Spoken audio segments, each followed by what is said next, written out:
X in my name is not just a symbol or a target sign. A spell that attracts all who spit facts online all the time. Can you see it? All the ones who drag my name every single day. Can you see it? Can you see it? Can you see it? They keep saying you don't have what it takes to carve out your own name underneath the shadows of gods. And I keep waiting for the day disbelievers say I flew way too close to the sun. I wait, but it never really comes. The X in my name is not just a symbol or a target sign. A spell that attracts all who speak facts online all the time. The X in my name is not just a symbol or a target sign. A force that compels all to rebel from all right shackled mind. Why do they just stand there against when they fall from the battles I have overcome? You feel it, feel the cold and the seething tone that they make while I stand up, man among gods. And I keep thinking with my mill, shooting ropes in my cold that faces towards the sun. They hate, but I'm sitting comfy with their mom. The X in my name is not just a symbol or a target sign. A spell that attracts all who speak facts online all the time. The X in my name is not just a symbol or a target sign. A force that compels all to rebel from all that shackled mind.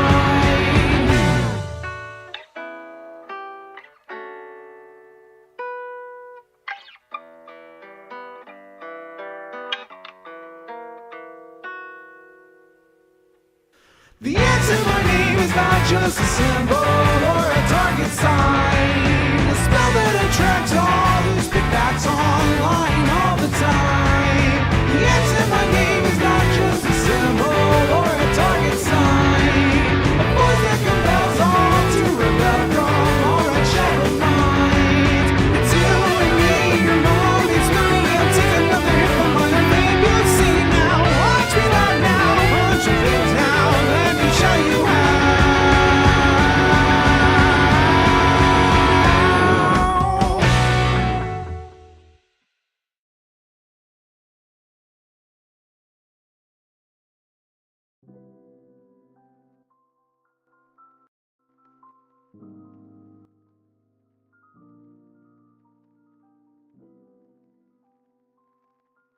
Good afternoon, everybody. Hello, hello. Oh, I forgot to take the little thing off my camera. There we go. Hi there, everybody. I just got out of the shower, so my hair is all wet. I ran a little bit late. As you can tell, I just got out of the shower. That's why my stream started exactly on the hour and not 3 minutes or 5 minutes before like it usually does. But how is everybody doing? Hello. I'm back in sight chat. Nice to see you, Sonny the Martian. What's up? Cammy Whammy, hello, how are you? Astronaut Lad 172, what's up? Trans Daughter of Water, what's up, how are you? Bolt Sidorov, good to see ya.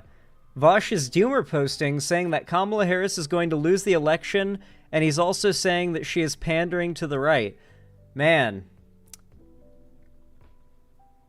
I don't know if he is just becoming doomer, or if he's just pandering to doomers. I don't know what the deal is, but that's pretty cringe.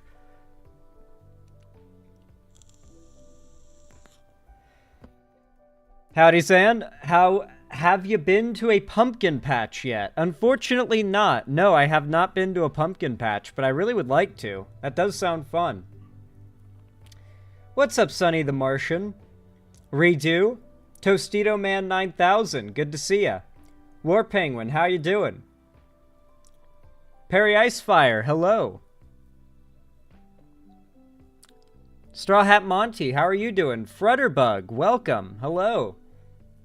Bango the Buck, how are you? Good to see ya. Over in YouTube chat, we got Holly Drew, Weird Worm Saloon, Rainbow Dash Shades of Approval, Jalen Alexander, Nate Crown King, The Madman Andre, and Tostito Man. We've got XXXOHVBXXXX. How are ya? Boldy Locks, I hope you're doing well. DoodleCat606, how are you doing?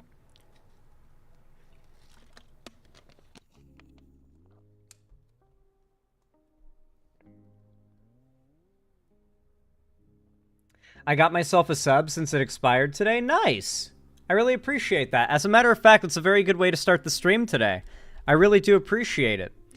Sorry if I seem a little tired today. Thankfully, though, I got myself some Monster Energy. That's right, guys. I have finally restocked. So, in a little bit, when I start to get a little slumped, probably at the end of the first segment, I can go grab myself a Monster and get myself a little boost, a little pick-me-up. I just feel like I gotta get one segment done before I have a Monster, you know? I gotta earn it, you know? I gotta use it as like a carrot on a stick for myself. It's like, can't wait for that Monster Energy. You know what I'm saying?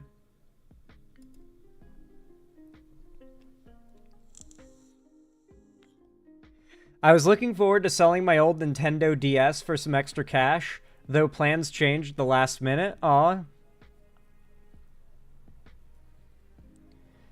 Sent a message with it, too. Yeah, I saw. 1 second. I'm going to read the dono. Just wanted to read a few more chat messages, see how everyone's doing. By the way, guys, I'm curious. What is everyone drinking today? Right now, I just got water. A little bit left, too, so I'm probably going to have to refill in a moment. But got myself some water. Just chilling with it.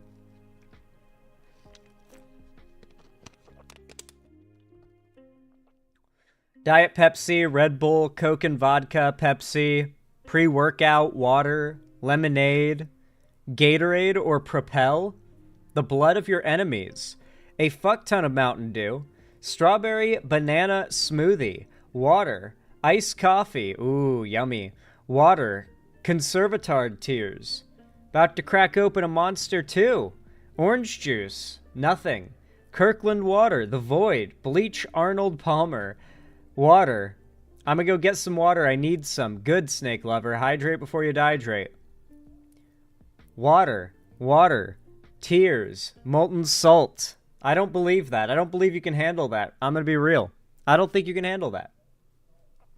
Yeah, Summer Star. Like I said, guys, if you add interesting topics and segments with a good source to go off of in the stream suggestions channel in my Discord server, you very well may end up having your topic get picked as a segment. I wasn't joking when I said that, so yeah, I'm happy your topic got picked. I hope you enjoy the segment I make from it. You're right, I can't. My stomach aches now. You drank molten salt and only got a stomach ache. God damn. I meant to say Arnold Palmer. Don't know why bleach was there. Yeah, I guess you just added bleach to your Arnold Palmer. You just had a great drink there. Actually boosts the flavor, I hear. No, Scapegoat. Really? Another one? No shot. Guys, I think there might have been a third attempted assassination on Trump. Apparently a gunman was found next to a Trump rally today. If that's true, that's fucking crazy. If it ends up being a thing, I'll cover it tomorrow. Because we'll have news about it tomorrow for sure. If it's a thing, you know? Hey Zan, I know you like Lord of the Rings. Have you played Shadow of War? Oh yeah. Oh yeah, I've actually been playing it recently. I love me some Shadow of War. It goes hard. And Shadow of Mordor. Not canon, really. It's very much based on the canon, though. So I enjoy it a lot. I don't really have, like... I'm not like a Tolkien canon stickler, you know? I like it. I like the world of Middle-earth. I like when people work with it and mold it around into something new. It's fun.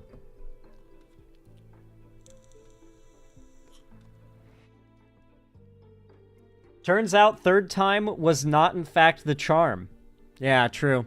Anyway, Trans Daughter of Water, thank you so much for the tier 1 sub. That really means a lot. Thank you, thank you. That really does help a lot and means so much. Thank you a ton. What a great way to start the stream. It's a 3-monther as well. So that's actually $12 Adinos right there off the bat. Thank you so much. Said 3-monther, link, and said black equals you're live, purple equals I'm live. And it's a document spreadsheet, Google Docs thing. So this is your stream schedule? Nice. I will say, by the way, my stream schedule this week might get shifted a little bit.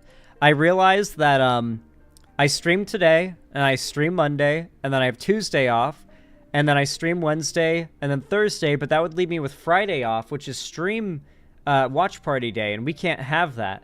So what I'm thinking is I'm going to take Thursday off and stream Friday and Saturday. And so I'll stream today, tomorrow, Tuesday off, stream Wednesday, and just do a bigger stream on Wednesday just to, like, you know, make it so it's a little balanced out in terms of segment production. And then take Thursday off, and then stream Friday and Saturday so that I make sure to stream on Friday, which is important. There is quite a bit of coverage of the Coachella, California Trump rally where everyone who attended was left stranded in the desert in the middle of the night. Oh, geez. Yeah, I heard about that. Dude, Coachella is hot as fuck, too. So I'm surprised that... I wouldn't be surprised if there were a lot of heat stroke deaths at that rally. I lived not too far from there for a while, and you got... It will kill you. It will kill you. I'm not joking. This time of year, even. It will kill you. Zan, my friend just found an 11 vein of diamonds. Trans Goddess Rosie Star, I have some bad news for you. Your friend is using X-ray.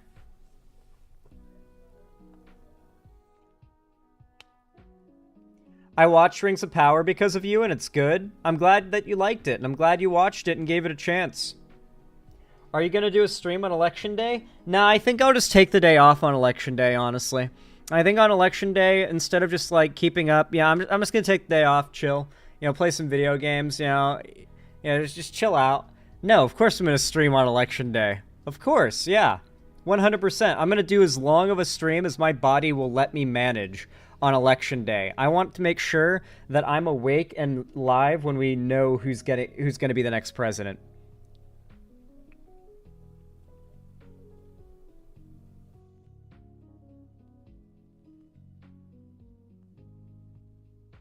Coachella what now? Coachella Trump rally. Coachella is where the event Coachella happens. If you did not know, it is a desert area. Very deserty. It's very desert. Anyway, thank you so much for the tier 1 sub, Trans Daughter of Water. I really appreciate that. 3-monther. Really means a lot. Really helps a ton. Thank you. And Bango the Buck, thank you for the $5 donation. How kind of you. It really means a lot. Thank you, thank you. Said, hey, Zan, just got back from camping in northern Wisconsin. Wow, that's really cool. And I'm delighted to be welcomed back to society with a Zan stream. Well, welcome back to the world of living. I hope you enjoyed your time out in the wilderness, unplugging and experiencing nature. Did you catch any cool animals? I don't know if you did any hunting while you were camping, but did you do any hunting? Did you catch anything? Did you kill anything? And, like, eat it? Any cool stories that come from the trip, Bango? You'll have to let me know. Anyway, you also sent a link. Let's go ahead and check this link out. What is this? Timmy's Wish with Cool Discs 101. I have no idea what this is going to be, but I'm a little scared. I'm not gonna lie. I'm a little frightened. Just a little bit frightened. All right, let's watch this, guys. What's this gonna be?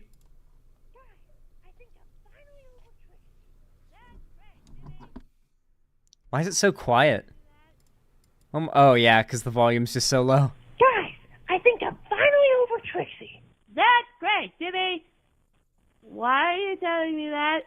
Because I have a wish for you guys to grant. Jimmy! Castle, Wanda, I wish for a fabulous tweet BF, complete with boy style, mini skirt. Jimmy, we've been over this! You are 10 years old! How do you know what any of that means? Yes! I didn't grant any wishes! How did you they bubble? Holy shelter! How did you do it? How did you do it? It's funny because Timmy is such a piece of shit. Pretty good. Pretty good meme. Pretty good meme. Y'all remember when Benson had to atone? Real.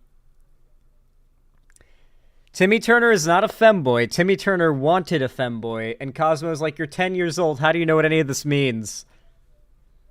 We didn't grant any wishes. How did you napalm a homeless shelter?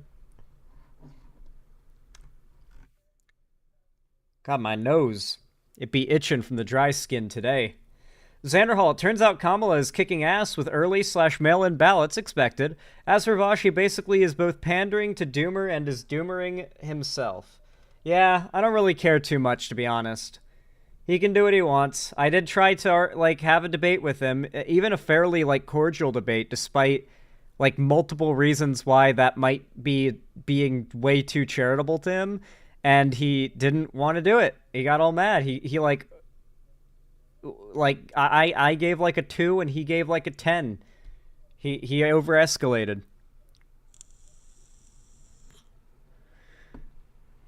Anyway. With that said, let me update the dono goal really fast, just to reflect you guys' amazing generosity. It really does mean a lot, and helps a ton, guys. Thank you. What a great way to start the stream.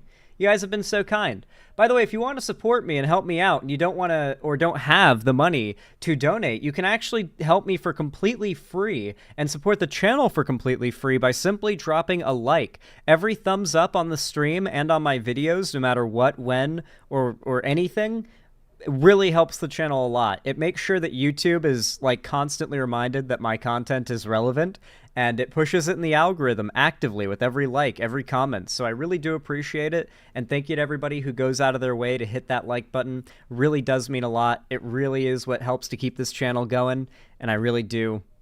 I appreciate you guys. You mean a lot to me. I paid my... It's actually Tithe, Perry Icefire. It's not Tide, it's Tithe. T-H-T-H-E is, I believe, what you're thinking. You don't pay your tithes, you pay tithes. I didn't know. Oh, no. Well, now you know. Now you know. I get why you would think it was Tide, because it sounds like it, but it's Tithe. T-I-T-H-E.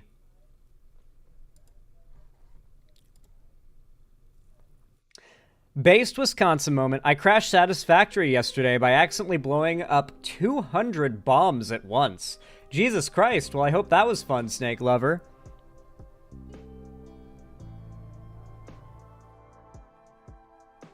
"10% of the Church of Zan." So true. So true. Alright, guys. Let's get ready to rumble. I have a loose eyelash, but it's not like usual where it, like, burns or anything like that. I think I got it right then. There we go. This is how we got, PepperT21, thank you so much for the $5, said, "This is how we got Vosh audience to vote for Kamala happily." Thank you for the $5 dues. What's this link? Let's talk about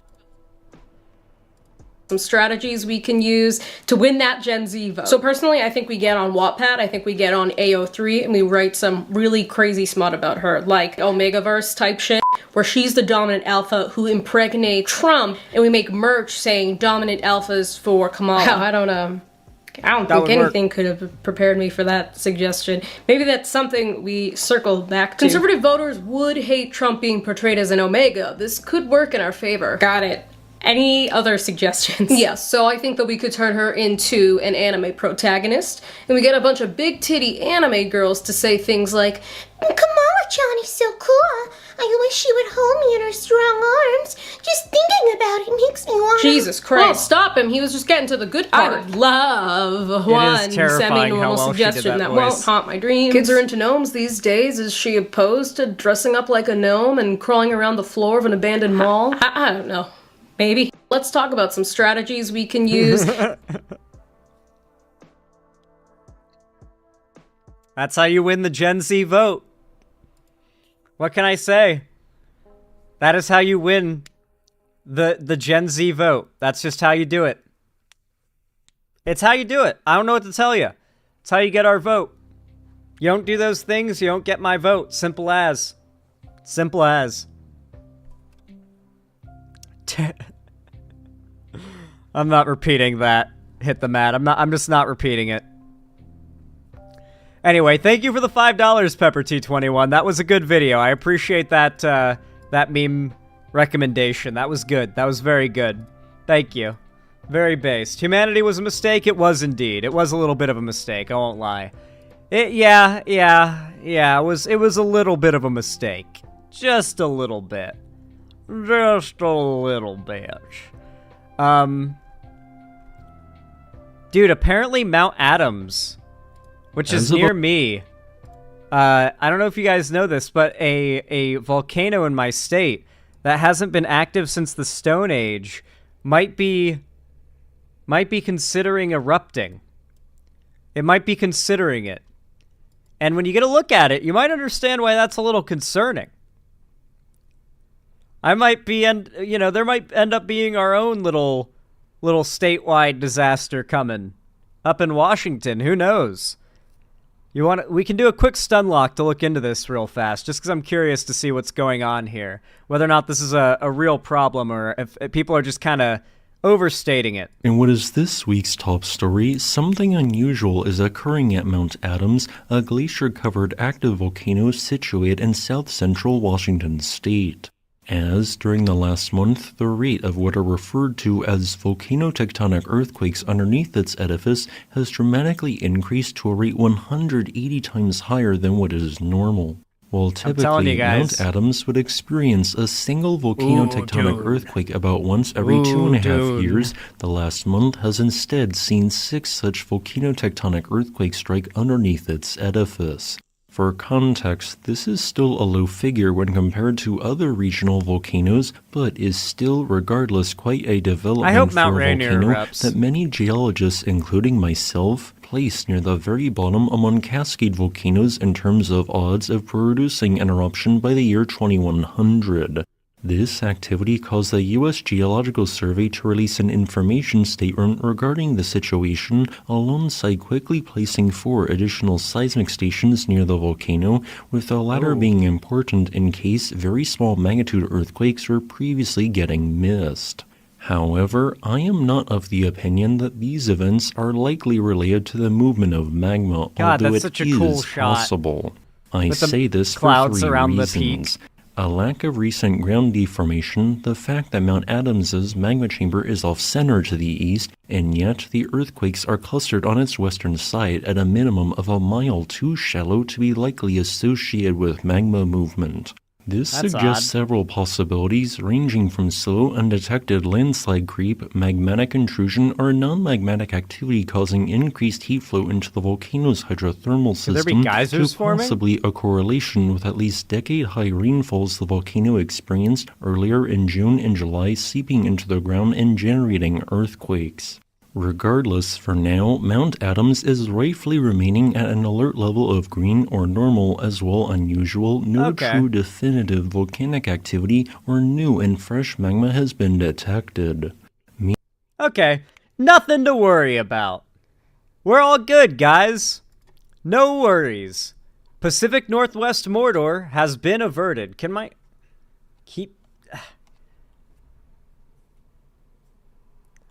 I want to keep my hair out of my face, but it just wants to come down into my face, and I hate it. I want it pushed back. Anyway, what was I saying? Yeah, nothing ever happens. We don't have to worry. Pacific Northwest Mordor, it's not happening anytime soon. There is no war in Ba Sing Se. Indeed. There is no war in Ba Sing Se. Don't trust that guy. Vush didn't say that. Just that the DNC campaign team messaging towards center, thus less that shows up on TV is less left compared to what Kamala does during her rallies. It is mostly Vush venting frustration about Democrat messaging.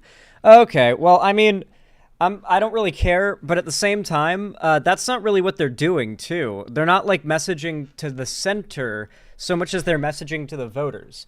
The fact is, there are some particular, issues that are very high polling on this election. Like, they're going to be wedge issues for a lot of voters that they agree more with Trump on. Despite Kamala objectively being better on those issues, even by their standard, they just don't know it.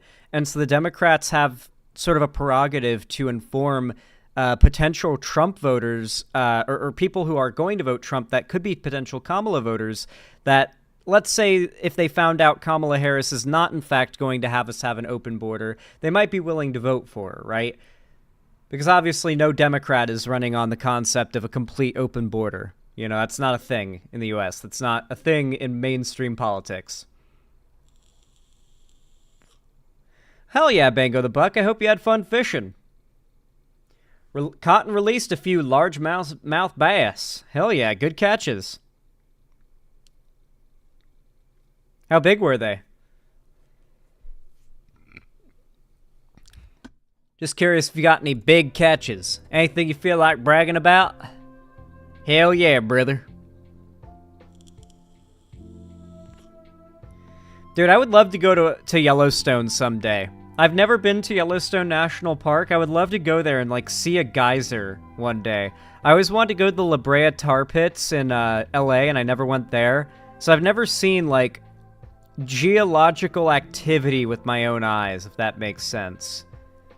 I've seen videos of volcanic eruptions and geysers, and they look so cool, but I've never seen that kind of thing with my own eyes. It would feel unbelievable to see it in person, I feel. I've seen cold springs, never even a hot spring in person, though. Zan, remember when you said not many people horny post about you? I did, and the entire chat went blue with questioning. I did, and the entire chat went blue with questioning. What? Like, they were confused as to why you would, like, thirst post about me? Is that what you mean? That would be in line with what I said before, right? Yes, they were all confused? Okay, fair. Yeah, see? I was right. What's the Seggies today? You'll find out, Jolin Gaming. You'll find out. We're all confused? Yeah, it's kind of out of context. Maybe that's why they're confused. Anyway. Yo, PepperT21, thank you for the $5 dues. I really appreciate that. Very kind of you. Says, I've named a tribe after you in my setting. It's a tribe of tropical swamp halflings called the Xananites. They ride dire gators into battle. Wow, thank you. I really appreciate it. That's very kind of you. I appreciate the namesake. And that sounds dope as fuck. I love the concept of dire gators, and just tropical swamp halflings goes hard. So yeah, goes crazy. Love that. And thank you for the $5. It really does mean a ton. Thank you, thank you. And then Augustinora with the $5 donation as well. Thank you so much. That really means a lot. Said, I heard Biden, supposedly in private, threaten Iran if they assassinate Trump. He would view that as a declaration of war, and it reminded me of this clip. Let's see the clip. He was a Council of Rome. This might get me copyrighted. Shame on the house of Ptolemies for such barbarity. Shame. You are enemies. He was a consul of Rome!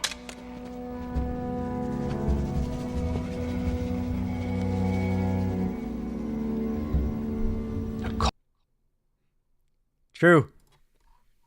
Biden has honor.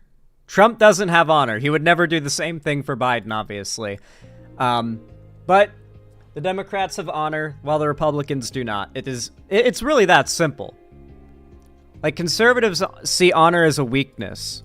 And it's kind of cringe, because they virtue signal about honor, because it's like a good concept that everyone likes, but they're not honorable in any way. There's nothing honorable about the GOP, Trump, or the average Republican. What's honorable about attacking trans kids and obsessing over culture war bullshit when there's real problems in the world? What's honorable about voting to restrict and refund and rescind support for our allies that are being invaded by authoritarian nations? What's honorable about that?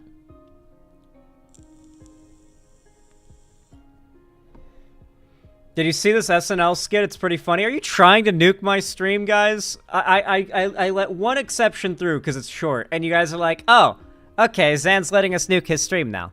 No, we can't. I'm sorry, we can't play that. SNL, that is the easiest giga nuke in seconds of my stream ever. They will get me fast, dude. Zan, look, I have a Nintendo clip for you. Circa 2011. Damn, SNL is copyrightable? Yeah, it's on TV. What do you think? Do you think that, like, there's any You know what the public domain is, right? Do you know how copyright law... I can't do this right now. It takes decades for something to enter the public domain. Will I react to the ERB Kamala versus Trump when it comes out? Yes, that shouldn't be copyrighted in the same way as a TV show. Oh yeah, plus ERB seems to love reactions to their stuff, so yeah, that seems to be okay. Hey Zan, want a Disney clip? Let's go! Rip my channel! Woo! Woo! Rip Zan's channel. He played a Disney clip, it's over. Yo, Zan, play this, like, 5-minute long scene from a Star Wars movie. The most recent one.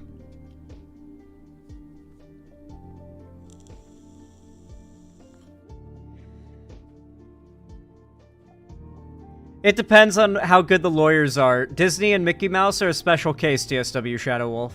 Not really representative of the norm. But they have set precedent, and that is a problem. Yeah, here's a CGP Grey video. Yeah, you can turn one of CGP Grey's videos into a 5-hour reaction, and he'll still copyright strike you. CGP Grey is a copyright abuser. Not because, like, for the same reason as a lot of other content creators are. It's just that CGP Grey is kind of an egomaniac who's locked down every form of discussion around his content behind a paywall, where you have to pay him. So if you want to be on his Reddit, you have to pay him. If you want to post in his comment sections, you have to pay him. There's no way to talk about his content on any forum he, like, hosts or has access to, like Reddit or anything like that, if you don't pay a premium to him. Like Nebula or Patreon, whatever it may be. And he'll copyright strike you with doing full-on outright copyright abuse, regardless of whether or not it's fair use. If you cover his videos or react to them, no matter how transformative, because he doesn't like people having discussions about his videos on YouTube without, you know, him having control of it and even getting paid from it. So he's a narcissist? Yeah. Yeah. Oh, I thought CGP Grey was chill. I did a whole video, like, takedown of this whole, like, saga when it happened. But yeah, CGP Grey is, like, an unashamed, proud copyright abuser.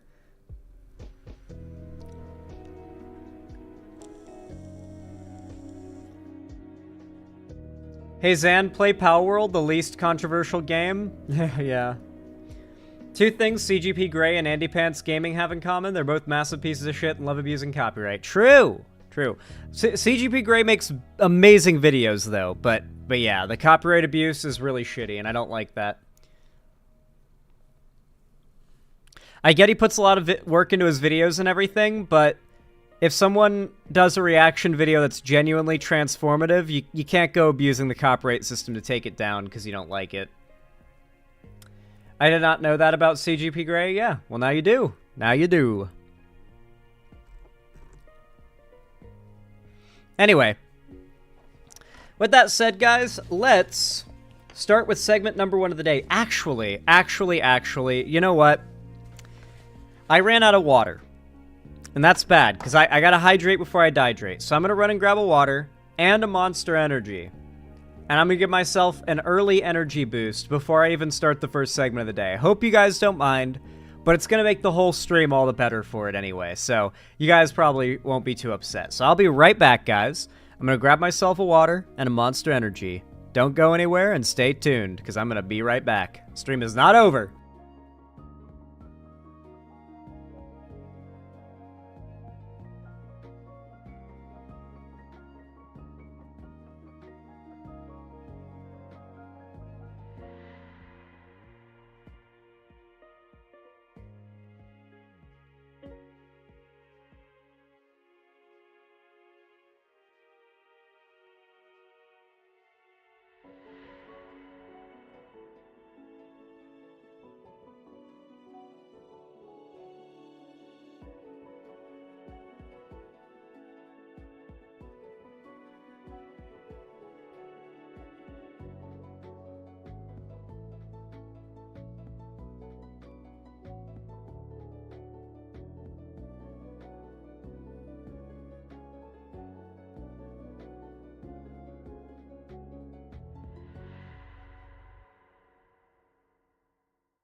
Hello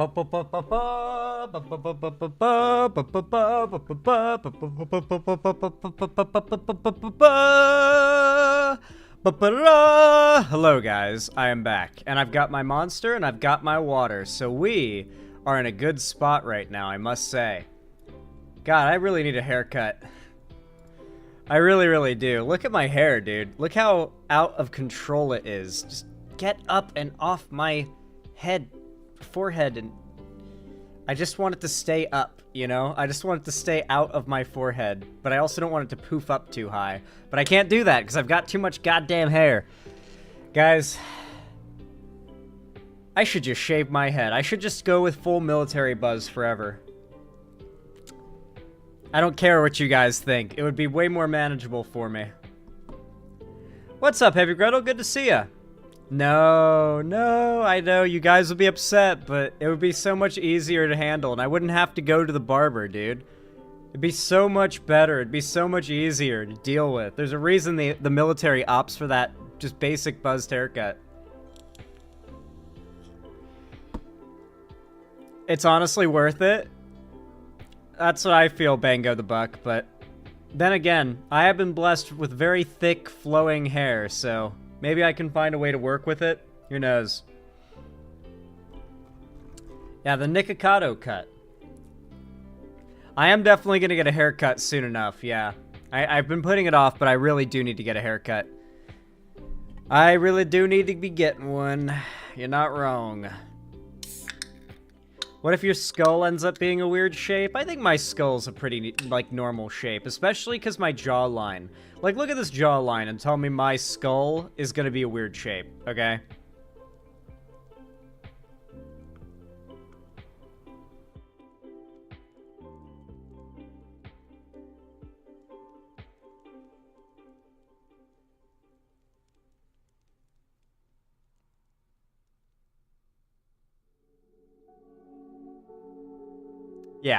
Yeah. I'm mogging you guys.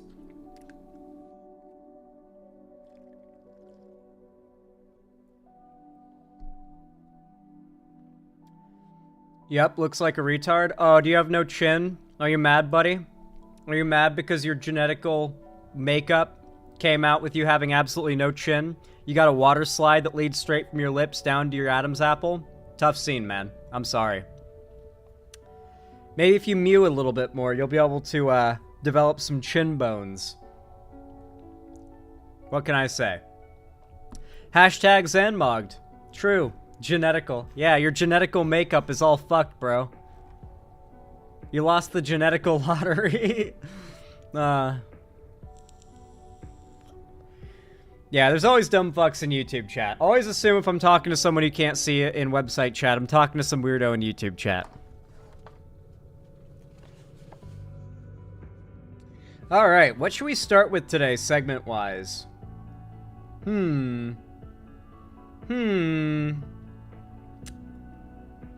Let's start with one that's a little bit more of a, like a passion segment for me.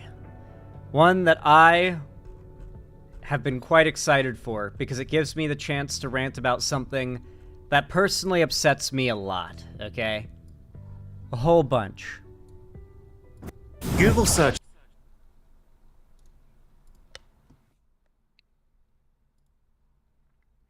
All right.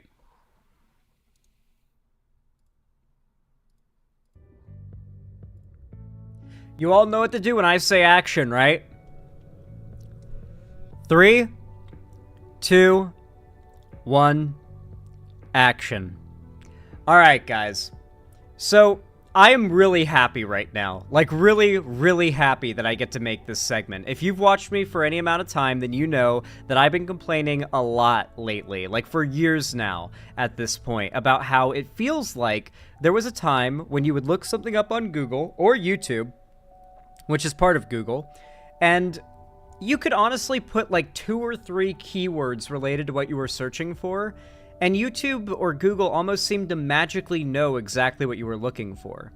Now, obviously, this isn't the case. The fact is, they had developed and fine-tuned an algorithm over decades at that point to create a very sophisticated system that was able to work with just very few input from you, very little input from you, and provide you exactly what you were looking for. And it was so convenient and so useful to just be able to tippity-tap a few words into Google and get exactly what you were looking for, even if your spelling and grammar weren't great. Even if you didn't know exactly what you were looking for and you were just putting something in as close as you could find, you would usually get what you were looking for. And it was amazing, and I've complained a lot about this, but about 6 months ago, maybe a year ago, I did a segment covering an article that claimed to be from a whistleblower from Google that explained why the so-called enshittification of the browser had happened, why the internet was being enshittified, why it had gotten so bad. And I felt so validated, because before, I just felt like a bit of a conspiracy theorist alleging that Google had purposefully made their algorithm worse. And I didn't know why they would do it. I couldn't explain what motivation they'd have to do that. But when this article came out, it made everything make way more sense. Now, I've had people complain that my intros are too long, so I'm going to try to cut this down a little bit and get to the point here. But for like a year now, I've been very frustrated that I've been the only one, besides a few people who made videos about this, that haven't gotten enough attention by any means, that have complained about this problem. That has changed today, though, because literally yesterday, a YouTuber named Mr. Who's the Boss, a 19.8 million subscriber YouTuber that I've somehow never heard of before, put out a video called Why Google Search is Falling Apart. And it's already got 1.6 million views in a day, might I add. So this video is doing really well and getting a lot of attention. This is what I have been waiting for. This is the, hey guys, you notice how Google has gotten unusable lately? Video that I have been waiting for. I really hope this starts a deeper trend of people talking about this and perhaps forcing Google to undo some of these awful and shitifying changes, because of public pressure, right? So, with all that said, I'm going to go ahead and start this video. I am really excited to watch this. I haven't seen any of it yet, but man, I'm so happy. I'm so happy people are finally talking about this. And not only that, but it's getting attention. Something might finally be done about it. We might finally get the old Google back, dude. If there's enough public pressure, it's possible. And this is how we get it. It's just become a lot worse than you think. Look at this. Let's say how to secure my data. Okay, so 1, 2, 3, 4. 4 adverts. These are all sponsored links. Like, imagine if you clicked on one of our YouTube videos and I chose to start with 4 sponsored ads before I even got into the content. Google used to be magic. It's easy to take for granted nowadays, but the ability to just find anything you wanted in like 5 seconds was. That's funny. I haven't even watched this video yet, and we both chose to describe Google at its peak as magic. Because that's genuinely how it felt. We know it's like a very sophisticated algorithm, but compared to how it works now, it genuinely seems like magic. And we took it for granted. Revolutionary when it was new, but I've been noticing more and more over the last few years, things starting to feel a little off. So, I've done a deep dive. No thanks to Google, and I found the 3 major reasons as to why Google searches. You know what's been destroyed? Like utterly annihilated with update after update? Google Images. I know because I make thumbnails, and my editor makes thumbnails too, and you use Google Images a lot when you make thumbnails. Oh my god, has Google Images been destroyed. Not only that, but let's say you want to grab an image to use as a thumbnail so you can like clip a person out of it. Half the images on Google Images aren't images that you can like open in a separate tab and download. They're links that no matter how you click them, even if it's a simple right click, it opens up the website it comes from, and there's no way to find the image on the website. And so it ends up being a massive pain in the ass. I've had this happen numerous times. Like I find a really high resolution image of Trump that I want to cut out and use for, because you need a high resolution image for thumbnails so you can use the cutting like thing in like Photoshop.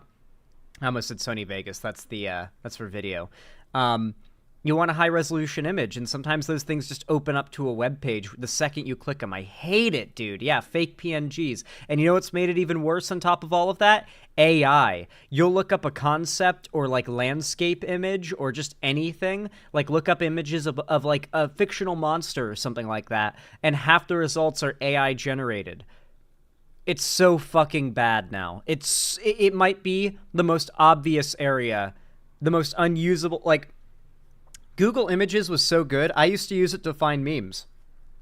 When I was a kid, I would just look up, like, insert show or piece of media I like, and then memes. And I'd go to Google Images and just scroll through pages upon pages upon pages for hours of memes that were all sourced from different websites. And they were all just the most popular memes from each of those websites. It was so fucking easy. It was so good. And it would go on forever. And it wouldn't stop. You just eventually start getting results that aren't related or as related to what you search, but are tangentially related, and that's when you knew that you were pretty much out of results. Now, Google Images shows you like 4 rows of results, and then you have to manually click a button for it to show you more results, and the results it shows you under more results are very unrelated, dude. Oh my god. Like, you know there's more related images. Like, you know that when you search... dilapidated Scandinavian brick-built house, that there's more images that match that description past 3 rows of results. You know that that's the case, but Google says there's not. It's bullshit, dude. I wonder how many of those images are just ads, too. Not just in decline, but it's borderline broken now. And the way that they started changing this results page is the first. Like, look at this again. Do you notice something? Because aside from the fact that 4 ads before your content feels almost violating, the thing that's even worse is when you consider something sometimes called heavy default. Gretel. The imagined line where if you want to see anything past it, you have to take action, like scrolling down. The term comes from newspapers, where you'd want to put the most important information not just on the front page, but specifically on the top half of that front page, crease, so that people can see it even when the paper is folded up in stacks, above the fold. Now, newspapers never got to a stage of having so much power that they could regularly afford to stick big adverts across their fold. They needed the fold to convince people to get the paper in the first place. But compare that to now, where the entire fold is just sponsored content, and it's starting to feel like Google's gotten too comfortable. Google has become so at ease that they don't even feel like they need to convince. Well, they haven't gotten comfortable necessarily. They just know it's easier to beg for forgiveness than to ask for permission and to get told obviously no, you know, to immediately get outraged at the idea being suggested. They actually got sued, if I'm not mistaken. I think Google was recently sued for breaking their own terms of service when it comes to their ads in the search algorithm. It's really that bad. So Google knows what they're doing, and it's less so that they have become comfortable and more so that they are fully aware now that there's not really consequences. And the consequences are actually, like, a worth investment for what they make off of breaking those rules. People to use them anymore. This company used to pride themselves specifically on how quickly their search engine finds you an accurate answer. But now you're either having to specifically invest millions more time of just results. to scroll past their ads, or trust that the ads have what you want. Spoiler, they do not. Otherwise, those posts would be at the top organically without having to pay to get there. Oh, and you might have forgotten, but a decade ago, these sponsored links used to be highlighted in yellow, indicating to the user in a very obvious way that these aren't organic search results. They used to do it in such a way where they very low-key allowed you to train yourself to ignore the ads. Who remembers that?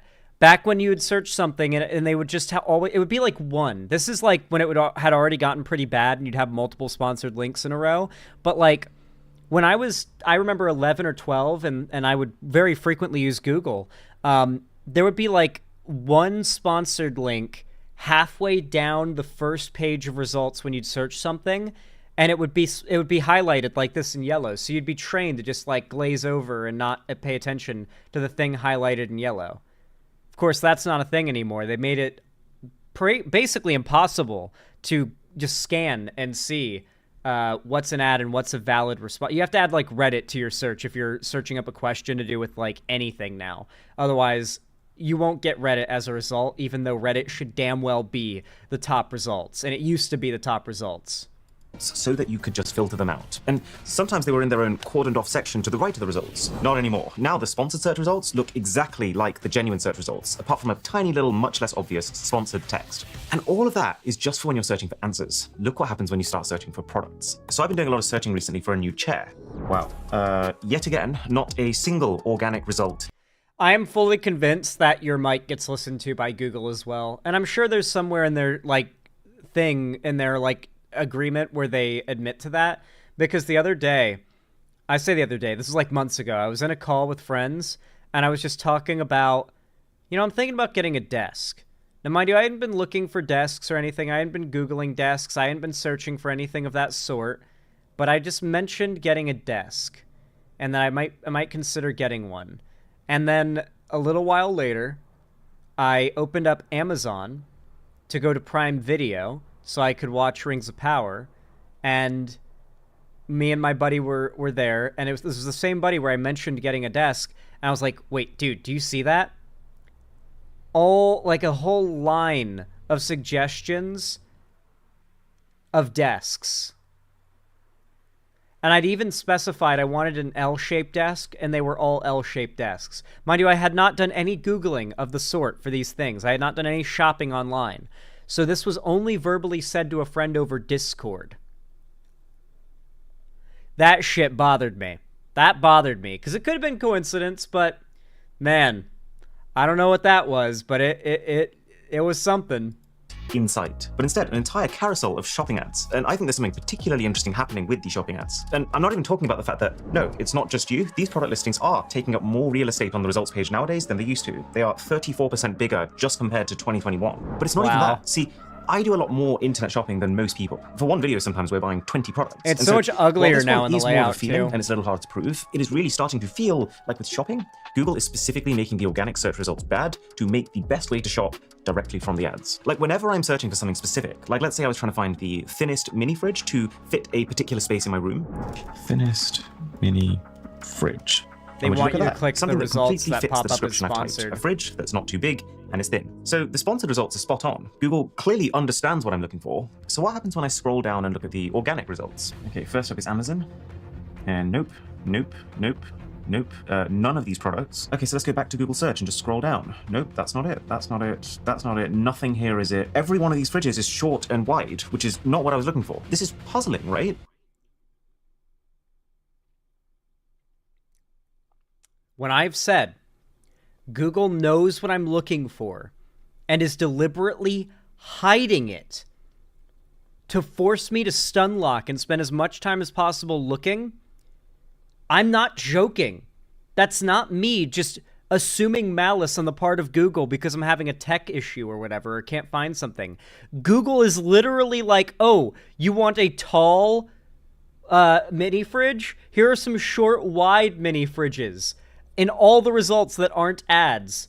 They know what you searched for, they know what you want, and are deliberately hiding it so you have to keep searching and look at more ads and make Google more money. I wasn't fucking kidding. It is that bad, they are that evil, and it is that much of a pain in the fucking ass, especially when you're a streamer, and you need to be able to bring something up fast. And obviously, when you're looking for products, it's the most overt, right? But if you're looking for a meme or a Twitter post or a viral video or something, it is so annoying to know for a fact that a video is like insanely viral or a thing that's happening is insanely viral and for it to be impossible to find now. It also, mind you, makes it harder to quickly fact check misinformation. It serves the right so well when you go to search something to debunk or fact check something they say, and it takes like 30 to 40 to 50% longer to find what you're looking for now, and they get that time to spread more bullshit uninterrupted. So this, in a way, this sort of making harder to access of information because Google controls that access, it's serving misinfo spreaders on the far right. And that's why this actually does have a strong correlation with politics online. It's why, I do think this actually fits in with the rest of my content on my channel pretty well. Like, surely Google, with its current level of intelligence and review data, has the ability to take me straight to the single best rated product for exactly what I'm looking for. And yet, does it not seem a little like Google's playing dumb. The difference between how tack sharp they are with making sure that the sponsored recommendations are spot on, but then at the very least not putting that same effort into their organic results, but maybe even deliberately making them less accurate. And when you look at the company's business model, it would make sense as to why they might do that. Because here's the thing, Google doesn't make more money if you find the perfect product. It's not like they're out there hoping you'll have an awesome Google experience and you'll go recommend Google to 5 friends. No, Google has your attention, and they're making more money now by making more from your attention. Google's dream situation is that every company realizes that if they want to sell, they have to pay Google to be part of the sponsored buying section. And I can't shake the feeling that they are trying to create this pay-to-win environment, because the sponsored shopping segment is now not just a way to get a little bit of a visibility boost, it's been designed to be the only easy way. Whatever happened to don't be evil? Okay, to be fair, that motto was the most soy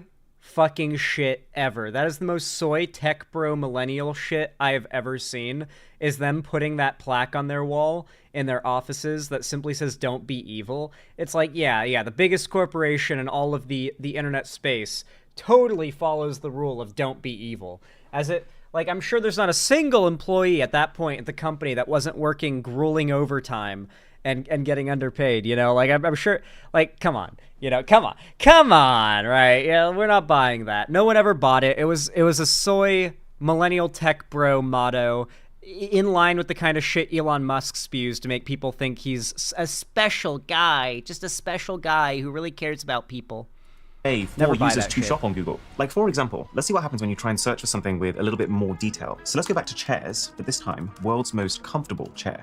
As expected, the shopping carousel is filled with exactly the kinds of things I'm looking for, a varied selection. Who remembers in 2011, if you'd searched world's most comfortable chair on Google, a bunch of video results would come up, or stories of guy endeavors to make the world's most comfortable chair, gets thousands of people together and tests what the most comfortable fabric to the most people is voted on, finds what cushioning material is deemed the most comfortable, voted by the most people.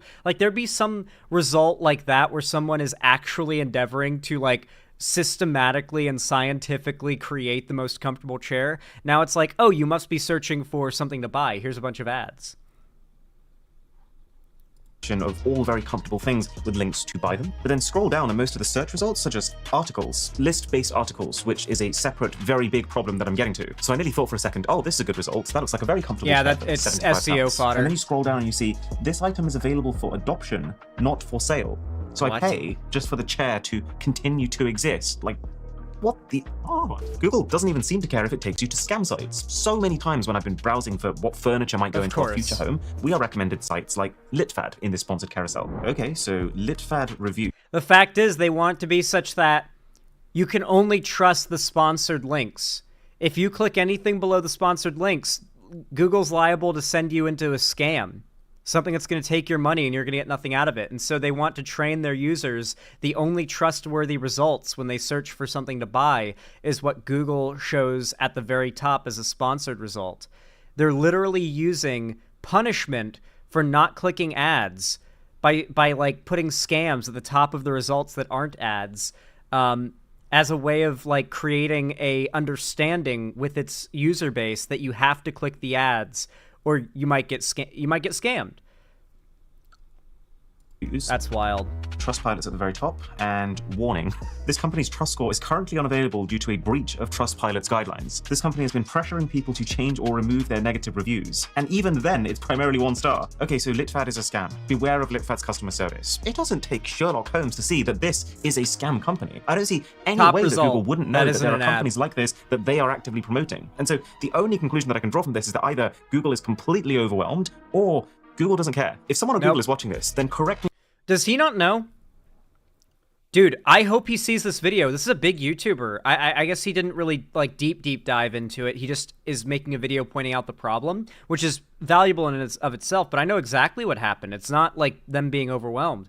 The whistleblower said that a few years ago, Google noticed a 15% or less, a 12% decrease in the amount of money they were making year by year in the SEO algorithm, or in the search algorithm. There is separate ad incomes that Google receives for different types of ads. So like ones that run as sidebar ads, they receive as a different type of, as a different flow of money that they can identify. Ads they get from YouTube is a flow of money that they can identify. Ads they make from those sponsored results when you search things on Google is a flow of money that they can identify within their company. They noticed a 12% year-by-year decrease for a couple years in that particular area when it came to people clicking and engaging with those sponsored ads, particularly because at this point, Google was at its peak in efficiency as far as being a search engine where you would search something and you would immediately get what you were looking for, and it was awesome. But what ended up happening was they called a code yellow. And according to the whistleblower, a code yellow is basically a code red at Google. They just call it yellow for some reason. Basically, that like the shutters went down, the alarms went off. They called an emergency meeting over a 12% drop in income year by year for like 2 years in a row. And so they came together and decided that the only way to prevent the money loss they were having, or not the money loss, but the drop in year-by-year revenue they were having from Google's searches getting so good people weren't seeing as many ads anymore, and as many sponsored results, is they were going to shitify the algorithm slowly over time. And that's exactly what they did. Have a good night, Jolene Gaming. That's exactly what they did. They slowly but surely over the last few years have made the algorithm worse and worse and worse and shoved more ads down our throats, made them bigger, made them practically the only option to click on. And if you're not going to click on them, they're at least going to make you spend a lot more time engaging with their search bar and seeing ad results, which itself makes them money.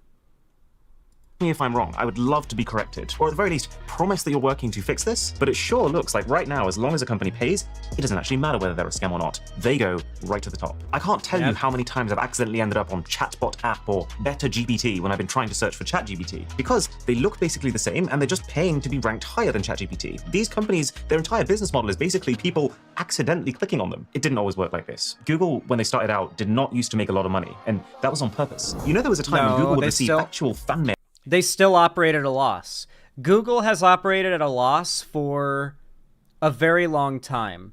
For as long as it's really, like, as long as it's had YouTube, at least, it's operated at a loss. I think it's always operated at a loss. I don't think there's a single year they made, like, a total profit, necessarily. I think it's generally operated at a loss.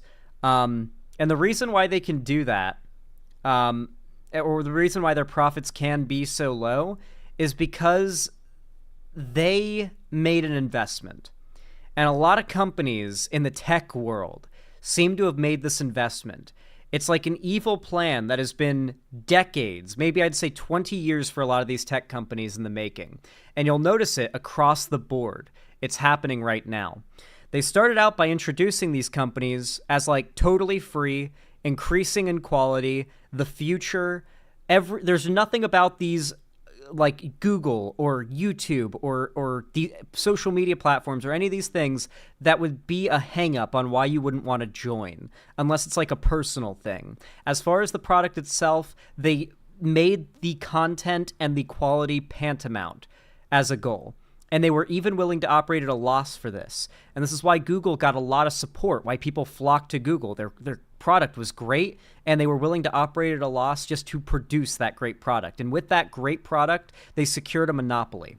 And once you've secured a monopoly, that's when, much like a virus in Plague Inc. that remains non-lethal until it's super transmissible and it's spread to everybody, that's when you start upgrading it to become lethal. And that's what Google started to do. They started to execute on these ideas that start to upset and perhaps even lose them customers. But with such a massive customer base, enough of them are bound to be loyal that they'll be willing to, or need even, considering they've made with YouTube so many hundreds of thousands, if not millions of people reliant on their company for their income, right? Like if Alphabet goes belly up tomorrow, if Google goes belly up tomorrow, I'm out of the job. Like I got to go, apply for a job if that happens. It's a bad thing, right? And so because of that, and because it's so hard to start an alternative, Google is still willing to operate at a loss just to hold that monopoly. But the time of that is ending. Like, Google's time of just trying to secure the monopoly is over, pretty much. We are now getting into the area where, or the era, I should say, where they are charging people for basic fundamental features on YouTube. You'll notice that with YouTube, ads run, if you're just like a normal YouTube viewer, ads run constantly, like an insane amount. Now, a lot of that is because YouTubers who auto-set, YouTube just decide when to run ads for them. YouTube runs the ads way more frequently to equal the same amount of ad revenue as you would have made years ago, which means more ads. I have gotten 15 ads in one video. In part, that's Google's fault, but it's also so that the content creators aren't making 1/15 of what they were making a couple years ago on ad revenue, because ad space is losing so much value. Google is trying to put a Band-Aid solution on the problem by running so many ads, but at the end of the day, the only way they're going to make the platform sustainable is going to be if they heavily, which they've been doing, heavily move it towards a subscription service. It's why YouTube Premium gets pushed so hard. It's why YouTube Premium is such a better viewing experience in general, and there's so many good features, and most of the new features that are good that Google works on for YouTube are exclusive to YouTube Premium. It's because Google is getting to the point where they have their monopoly, they have their market, and they're trying to lock that market down in a subscription service.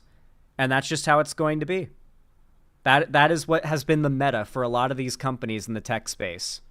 With checks and cash inside from people saying, we love your product and you deserve to be making more money than you are. And that's because of the founders who, in their original paper presenting Google to the world, specifically said, advertising income often provides an incentive to provide poor quality search results. We believe the issue of advertising causes enough mixed incentives that it is crucial to have a competitive search engine that is transparent and in the academic realm.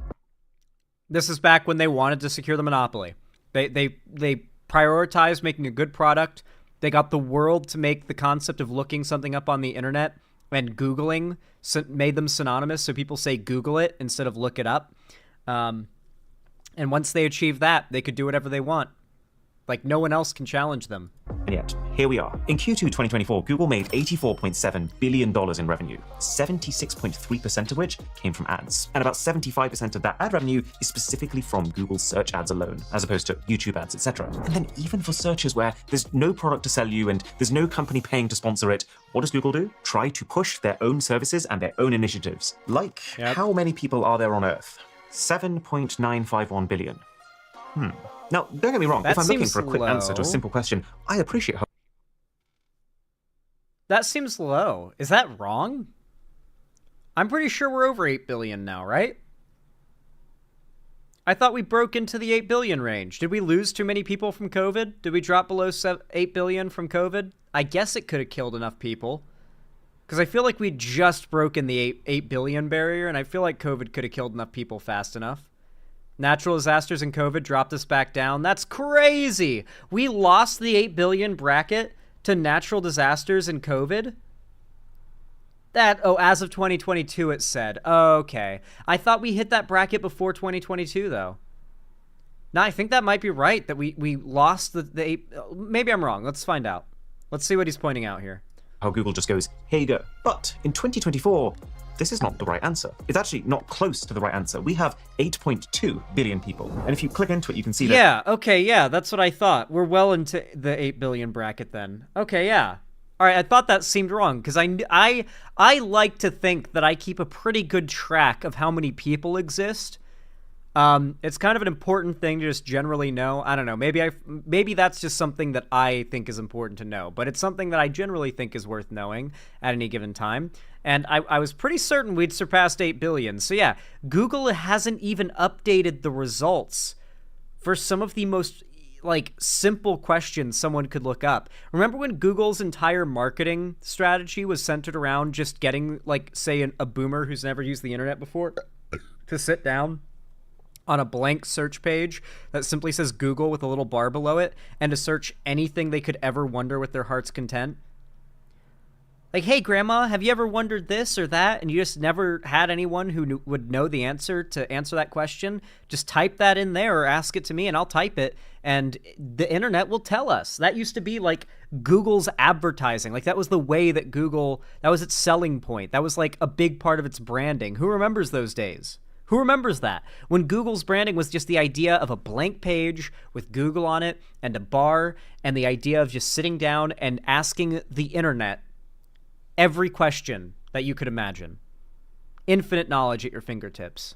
It's showing us the answer provided by Google initiatives, even if the answer is way more outdated than other companies' sources on the internet. But okay, you probably because catch my Google's drift not by this updating point. the data. Google's search results page is starting to look an awful lot like an old 2000s web portal, which is ironic because one of the biggest reasons that Google actually beat Yahoo to become the world's de facto e-library was because they specifically didn't try to be one. Well, Yahoo did because they knew they'd make more money if they kept people on their own pages as much as possible. But it's at this stage into my deep dive that I came to my second realization, that while Google has fallen from grace, people changed who cheating they are, and SEO. started to put the user's experience second, it's not all Google's fault. A lot of what's been making it so hard to find the right web page these days is also down to the people making them. If you work online in any capacity really, or you just have really boring friends, you'll have heard of search engine optimization, or SEO. SEO has become a massive industry, with a market size valued at 1.8 billion in 2022, projected to reach 7.1 billion in 2028. The basic idea is about analyzing the way that insane. Google's algorithm ranks pages, and then employing various tricks to make your page look as good as possible to that algorithm so that you get placed higher and therefore clicked more. And as the algorithm has changed, so have the kind of tricks you see being used. Like, for example, you used to be able to boost your visibility just by having lots of reviews associated with your business, even if those reviews are negative, which led to, for instance, a scam in which a man named Vitaly Borka deliberately sent damaged or fake glasses to customers, hoping they would be angered enough to review bomb him, knowing that it would promote his site. But nowadays, you'll see these problems instead. Sites including buzzwords to capture as many possible search queries as you can think of. That's why so many AliExpress listings have incomprehensible names that are just a string of largely unrelated words. And it's why articles like Recipe That I really hate any, like, did you guys know that the dead internet theory is officially true?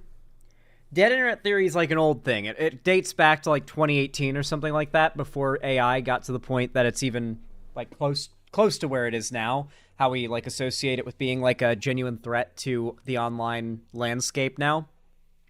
Back in 2018, somebody suggested what was just considered a crazy idea at the time, that the majority of content on the internet could be completely computer generated in some way or another. Not made by humans, non-man made. And that's a scary idea, that we're all just on this ginormous thing, this network, where we're having to sift through artificial bullshit to find islands of man-made content. It's a really bizarre idea. And so people didn't want to believe it. People didn't want to think it was even possible or anyone would let it happen for years. But then look at today. It's turned fully to the truth. And I'm not just saying this or pulling this out of my ass. There have been studies that have found over 50% of the content posted online, or that exists online now, I should say, not posted online, but that exists online today, is made by computers or AI generated. I think the whole AI explosion and craze did a lot to push us over that 50-50 point. But yeah, the dead internet theory is officially true, only way more so than the original theory claimed, that half of the content online isn't made by people. It's now well over half of the content online was not made by or with the input of people. That's where we are now. And so that's why it's so easy for different scams and weird things to game the algorithm using search engine optimization, because when it's robots, they can just throw a trillion things at the wall and see what sticks. They're machines. Which should be so simple, have to start off with paragraphs of preamble about how grandma always made the best cozy warm winter autumn cookies 2024. Yeah man, relatable. People updating old articles, even if they do none of the new research but literally just change the title to 2024. This happens all the time in tech. So many times I've been browsing the best X products of 2024. It happens in modding. How often are you like, oh, let me see if there's a new version of Optifine for the most recent version of Minecraft that I'm playing, and you'll look up like Optifine Minecraft version 1 point whatever, and if it's like recently come out, Optifine surprisingly takes a pretty long time to update whenever a new version of Minecraft comes out, and so you have to sift through like dozens of results that are all scam pages, all trying to convince you there is a version of Optifine for that Minecraft version. And then eventually Google will show you a Reddit page result, or if you have to look for it yourself, where you'll find people talking about the fact, confirming that there's not a updated version of Optifine yet. How many times have you guys seen that shit? because a lot of the results will just say, oh yeah, Optifine, most recent version, and they'll just like update the page, or a bot will update the page to include the most recent Minecraft version in the page's title so it comes up in SEO, even though it's an outright lie.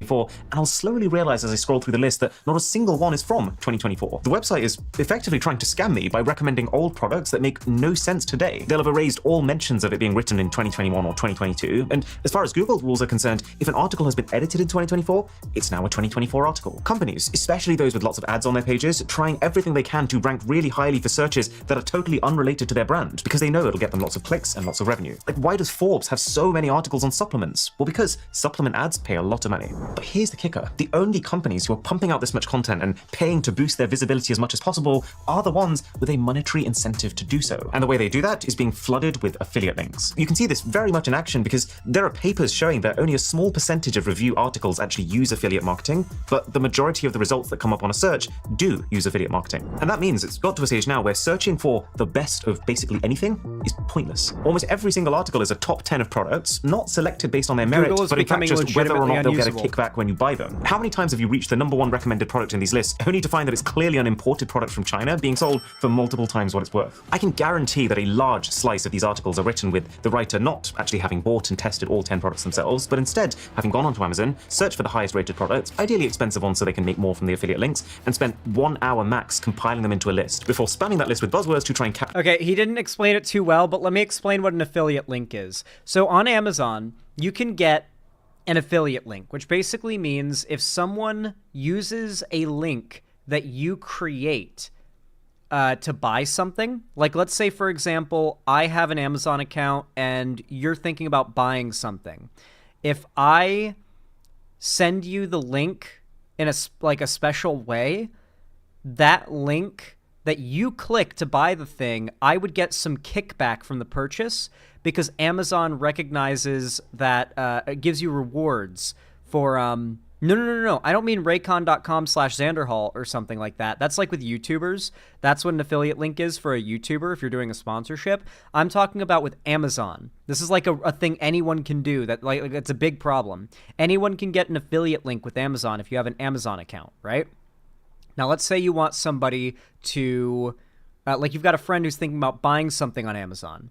If you send an affiliate link to that thing because you recommended it to them, it's like a friend recommending a game to another friend, Amazon gives you the kickback from the purchase if your friend buys it through that link, your affiliate link that you sent them, because they consider you the reason they made the purchase. And so anybody can get these affiliate links. It's a useful little thing if you've got like family that might buy something and you want to get a little bit of the kickback of the purchase. It's nice. But it means that there are running scams on Google where people make top 10 lists of products and the top, like the #1 product will have like an image or a link to buy it. And the link looks like a normal Amazon link. What do you mean by kickback? Kickback is when you buy something or someone buys something and then part of what they spent gets sent back to them or to someone else. You get kickback, like a refund, like a partial refund. It's just another word for that.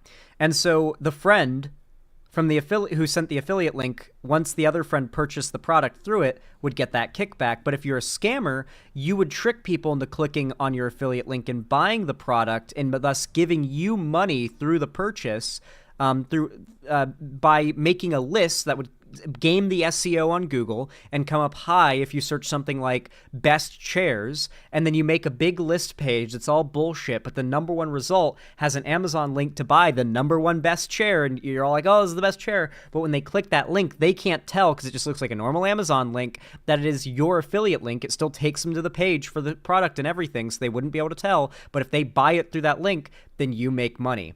It's not a lot. Like it's like maybe like a couple percent at most, right? It's not a lot, but if you can trick hundreds of people into doing that, you can make a pretty good amount of money. And these people run bot algorithms that generate tons of pages doing this, and I'm sure they've got it completely automated because you have to swim through seas of this bullshit whenever you use Google now. But this is just an example of a scam people are running on Google right now and how they're doing it. Amazon is like allowing it to happen. As many people as possible who will actually trust this research. So why doesn't Google just fix it? Well, determining the quality of a result is actually really complicated. The best that they are able to do right now is to factor in the reaction of the users. From a Google presentation, what's crazy is that we don't actually understand documents. Beyond some basic stuff, we hardly look at documents. We look at people. If a document gets a positive reaction, we figure it is good. If the reaction is negative, it is probably bad. Grossly simplified, this is the source of Google's magic. So basically what this means is if a page is ranking high and it's getting lots of clicks, and those people end up on that page for ages, scrolling through the mire of deliberately vapid text interlaced with ads to find the actual answer they came for, then the algorithm figures, hey, they spent a long time there, that must be good. And the vicious cycle continues. And one thing that I find is a really unfortunate side effect. He's speculating when we already know what it is. He's almost there, but we know what it actually was. Like, we've had whistleblowers come out and say. So they want more people spending more time looking around when they search for something. Not because there's some, like, algorithm that thinks that's good and is reinforcing these results because they think it's good to spend more time in the algorithm. The data analysts at Google think it's good for people to spend more time there. There are people that physically had an emergency meeting because they weren't making enough money from this because it was too good, and they actively got together, planned out how they were going to do this, everything we're complaining about now, to make it worse so they could make more money. This was not like an accidental thing. This didn't happen because of bots or the SEO or the algorithm. This was a fully plan. This was all part of the plan. Make no mistake, this is all part of Google's plan. To this constant arms race between Google and then these slimy growth at all costs sites is that every time Google updates their algorithm to counter the new strategies, it's most of the genuinely good, worthwhile sites that don't keep up with the times and just focus on making good content. Those are the ones who get buried, like mom and pop air purifier review site, housefresh.com, who actually do test the products, unlike the top 10 listicle magazines who don't. But now we come to the final frontier, because Google's success has always been to do with AI, but now they are integrating generative large language model AI in ways that are mostly making things even worse. You've probably noticed an increasing number of these AI overviews when you're searching for things coming up. And you've probably also noticed they're not very accurate. Wrong. They often serve you the kind of flagrantly wrong gobbledygook best described with the expression "good enough," coined by marketing executive and search expert AJ Cohn, whose research was super helpful for this video. But here's the thing. Let's assume that these AI pop-ups work perfectly, 100% of the time, which is obviously the goal that Google's striving towards. How does that help all the sites that have helped to first gather that information? I just like to imagine somewhere in the world, someone's at a restaurant, okay? Someone's at a restaurant. So fucked up. Someone's at a restaurant, and they're there with their baby, right? And the baby starts to choke. They're like, oh my god, what do I do? No one there is CPR certified, so the parent is like, oh my god, I have to save my baby. So they take out their phone, and they Google how to give a baby the Heimlich maneuver. Because there's this very particular way how you do this, by the way, if you don't know. Like, you have to, it's different than how you do it for an adult. And so imagine the Google AI tells you something so wrong. Hell, what if it just gives you like how you give the Heimlich maneuver to an adult, but it just replaces adult with baby? Because that is something that AI would do. It would just get that thing wrong. And then they act on that, and it ends up being a tragedy. I can just imagine that ends up happening because people are so trusting in what they Google at a glance being trustworthy, especially in an emergency when they don't have time to question it, that they'll put their lives on it. They'll put their kids' lives on what they find on Google. And the idea that Google is willing to enshittify the results this much to the point where it could genuinely be life-threatening is terrifying to me. I mean, hell, we already had concerns about this with ads where Google got in a ton of shit because they would run like 5 minutes of unskippable ads before first aid guides, which, as you can understand, is a really fucking big problem. How do I perform CPR? Well, you can find out after this 5-minute unskippable ad. Yeah. Not okay. Info. The sites who've done the work, researching and publishing the content that it seems like Google is using to train their AI. Answer?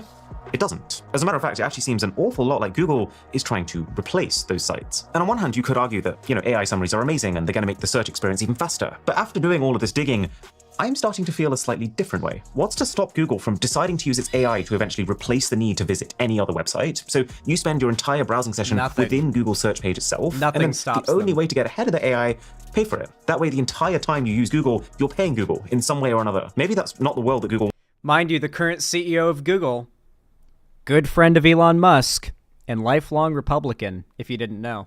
wants to build.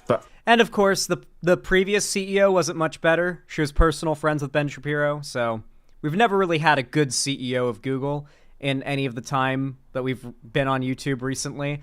But yeah.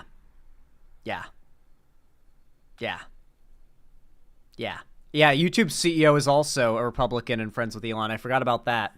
Yeah. It's hard to argue that they're not moving closer towards it. And this actually reminds us of something. An idea coined by Cory Doctorow called gentrification, which I talk about fully in this video here. And it's effectively where online services start off by enticing users with a high quality product. When the users are locked in, they make it worse for them to better We used to just call this asshole design. to serve their business customers. And then finally, once both sides are locked in, they start shafting all of them to maximize profits for themselves. By which point, oops, we don't have a desirable product anymore. And I think it's fair to say Google is taking some big swings into that final stage here. And it's going to sting their business customers even more than usual, considering that the very mechanism that they're using to make things harder for them, this AI that they're now having to compete against, only works by stealing their content anyway. Now, Yeah, if it's you do all want the trained web off of the experience results before that all of they're this gentrification back, suppressing. then I recommend you install Surfshark VPN for a few reasons. It cleans up your browsing, cookies, pop-ups, tracking. Okay, we're not gonna watch the ad at the end of the video. Surfshark will do absolutely nothing to help your results on Google. It will not solve this problem in the slightest, but he is sponsored by Surfshark. I will say, man, I feel like there's gonna be a reckoning one day. There's gonna be like a social movement on YouTube among content viewers where people get fed up with like these weird ad read segments. I when they first started to be a thing, I thought they were weird, and then there was the standard that you should have to like vet whatever sponsor you take on, but then people just started to openly take Raid Shadow Legends sponsorships. It was like 2020, around that time, where people just stopped caring, and everybody started taking Raid Shadow Legends sponsorships. It was like slowly but surely Raid Shadow Legends got to every content creator, and they don't just do that, they pay content creators to play the game on stream. It's so bizarre. I've spoken to a couple content creators who have done Raid Shadow Legends sponsorships. I don't give them too much shit about it. It's just, man, I wonder if there's going to be a big social change at some point where content viewers start to be like, okay, so what the fuck with these weird sponsored bits, like pushing back against it. I think people back then just accepted sponsorships because of the pandemic at the time, maybe because but like I don't know. Every VPN but Molvad is a scam, by the way. Like Molvad's the only good VPN according to every single tech bro.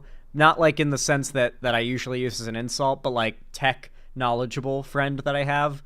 Molvad is the VPN. That is what they all say. Genuine consensus. Not even close.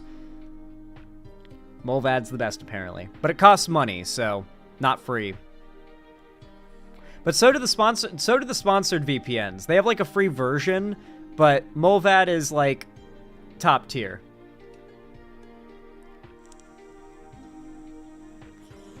Of course, you probably only need Molvad if you're, like, genuinely doing some weird or illegal shit. Like, I'm pretty sure the thing that makes Molvad so special is they don't give any data to governments or police or anything like that. But Surfshark, NordVPN, I swear there's another big one. I swear there's another big VPN that everyone... Atlas VPN? That's the other big one, I think. Yeah, they give ExpressVPN too. Yeah, they give anything that is asked for to the government or to police and stuff, but Molvad won't. So I think that's why people consider Molvad to be like a real VPN, because Nord and whatnot are technically VPNs in name only. But if you were to do like hacking work or something, or you were like a drug dealer or something illegal, you know, you would want to use Molvad and not like one of those YouTube sponsor VPNs. So if you're trans in a red state, you need Molvad. It's spelled M-U-L-V-A-D, I think, but Because it's mulvad, not molvad. Sorry I pronounced it that way. That's just how I pronounce the U syllable. I'm from Florida, okay? I'm from Florida. We talk funny. We pronounce syllables a funny way, and we say funny things. How many people here don't understand that when I say, I'm gonna put up blank, or I'm gonna put up my blank, I mean I'm gonna put it away? Apparently saying to put something up to mean put it away, or put it where it's supposed to go, is like kind of regional. I don't know if it's regional exclusively to Florida, or if it's a South thing, but multiple like Californians and Washingtonians have been like, what does that mean? I've never heard that. I guess I get it, but I've never heard that before. Iowan here, we use that. I understand that. I think it's a Southern thing. Yeah, I think it's more of a rural, like, Southern thing, I think. Like, put up your coat.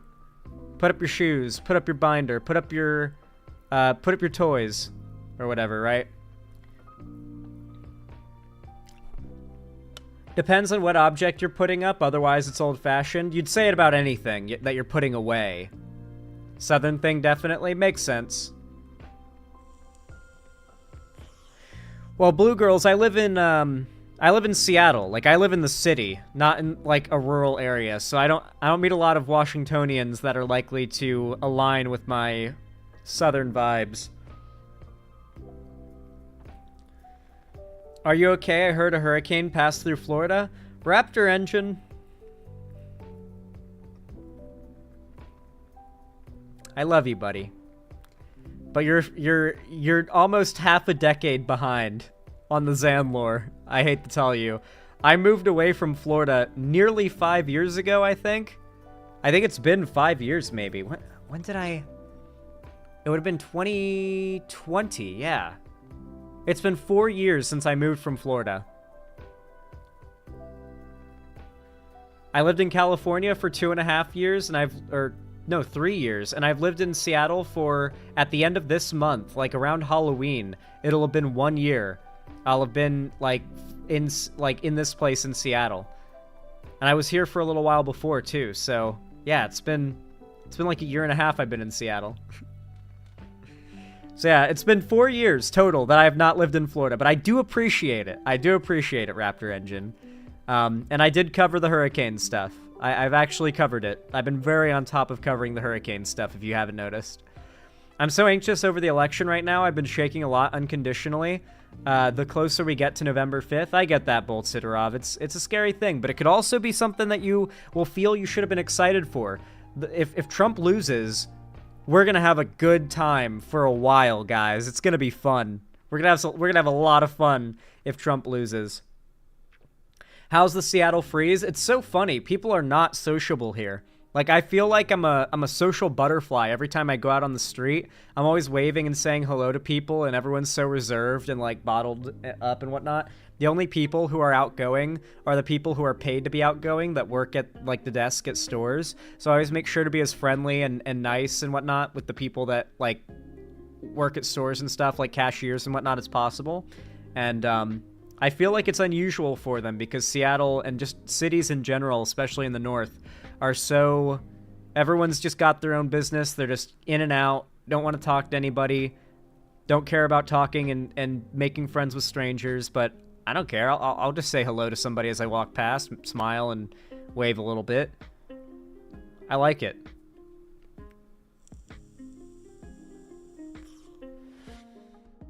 Mr. Krabs, thank you for the $2 super chat. Very kind of you. I really appreciate it. Says, I have a meme for you once I send it in chat. Oh, thank you so much for the super chat, Mr. Krabs. Really means a lot.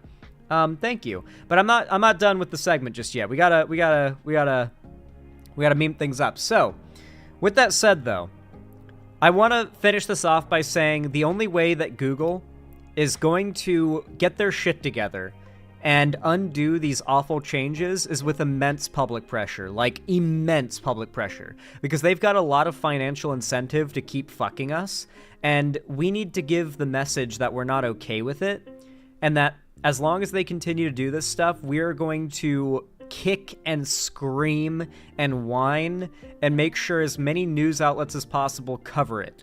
And we're gonna make sure Google's stock price doesn't do too good. You know, we wanna make sure that they feel pressure.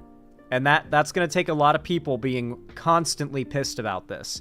And it sucks that these weird nonsense culture war things get more attention than genuine problems that are a real threat to the internet as we know it. Like, people are like, oh, censorship, free speech, oh, the internet's in danger. And it's like, well, the internet's actually in danger. Like, actually, though. And very few people seem to be paying any attention or talking about it. You know, it's pretty scary to me, but I hope that video starts to create a change. I hope more people start to be like, you know what? Yeah, Google has been fucked. Let's dig into this and start to realize why.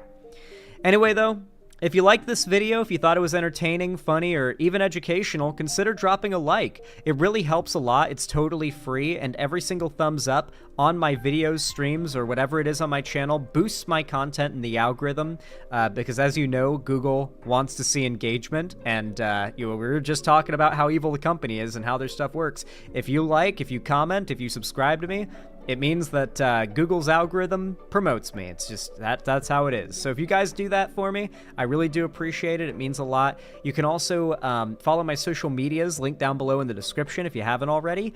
I also post stuff on other platforms, and it's a good way to see me there if you want to see more stuff from me. And of course, don't forget to join my fan Discord if you haven't already. It's totally free to join, and it's the main hub of my community and fan base. And I also host game events, call-in streams, watch parties, and announce all my new uploads and streams there. So if you haven't already joined the Discord, make sure to do that. Go ahead and hop in there. I hope to see you there. And finally, if you've got the money for it and you don't need it for anything else and you feel like it, consider supporting me financially, helping me keep a roof above my head and the lights on at the Xander Hall studio by donating, subscribing, or gifting a sub on my website, xanderhall.com/live, or supporting me financially through YouTube, Twitch, Streamlabs, Stream Elements, Patreon, or buying merch at the Streamlabs link down below. But regardless of how you support me, thank you so much for watching, and have a good one. How do you guys like that segment? I feel like it came out really good. And now we can click on One Piece 34's meme. Thank you, Mr. Krabs. Here's the meme that was sent with that $2 super chat over on YouTube.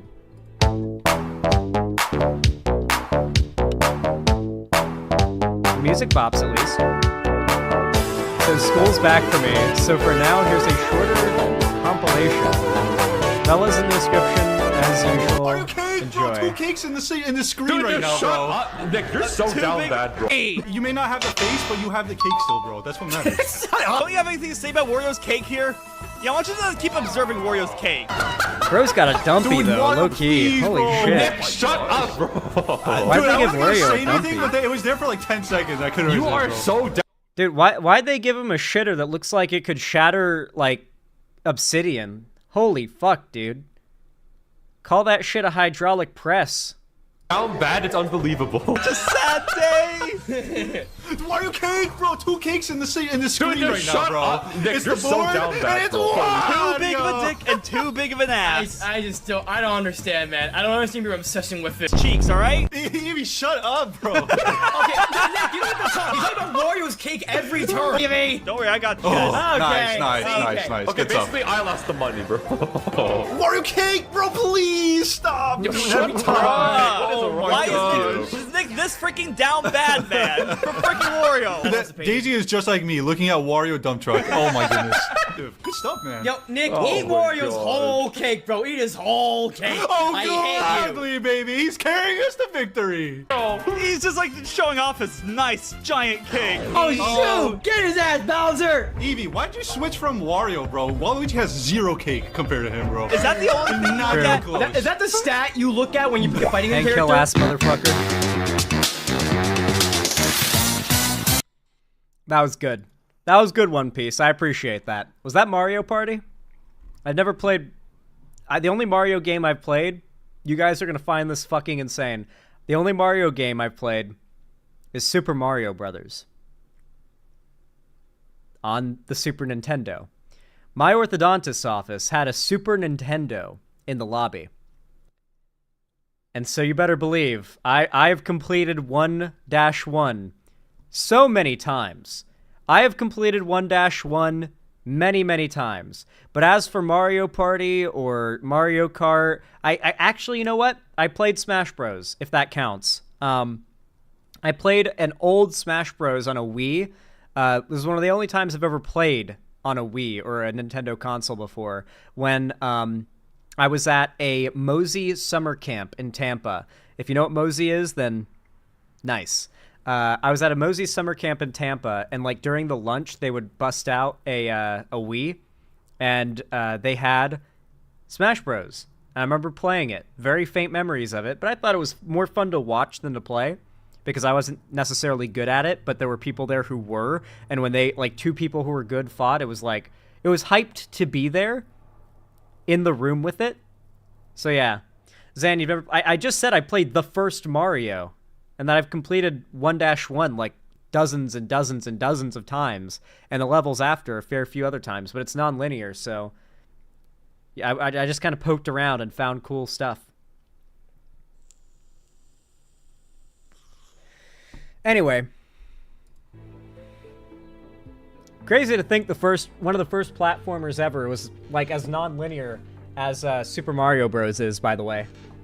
Like, there's a lot of branching paths. I was really impressed with that, even when I was, like, 16. I was like, damn, there's actually a lot of complexity to this, like, decades-old game, even at that point.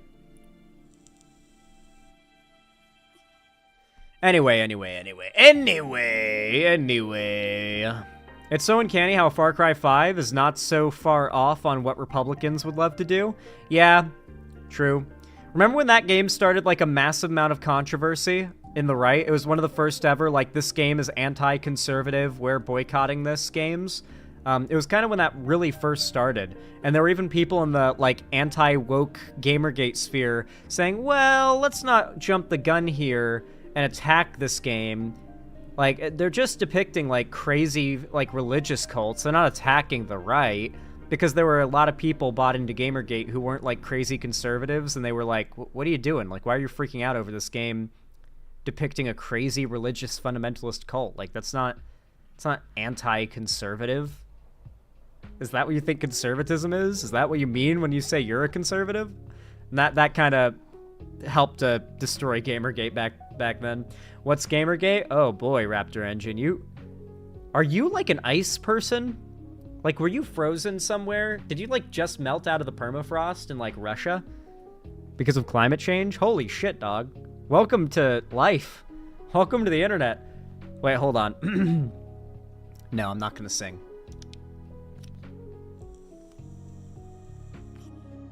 Yeah, Raptor just missed, like, the last, 10 years of all politics on the internet, it seems.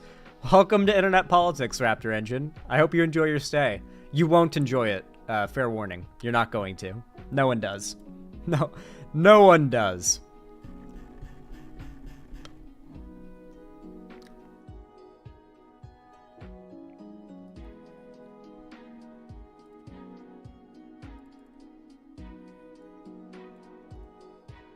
One second while I go ahead and delete the recordings from last stream because I forgot to do it before this stream, and I don't want to fill up my drive.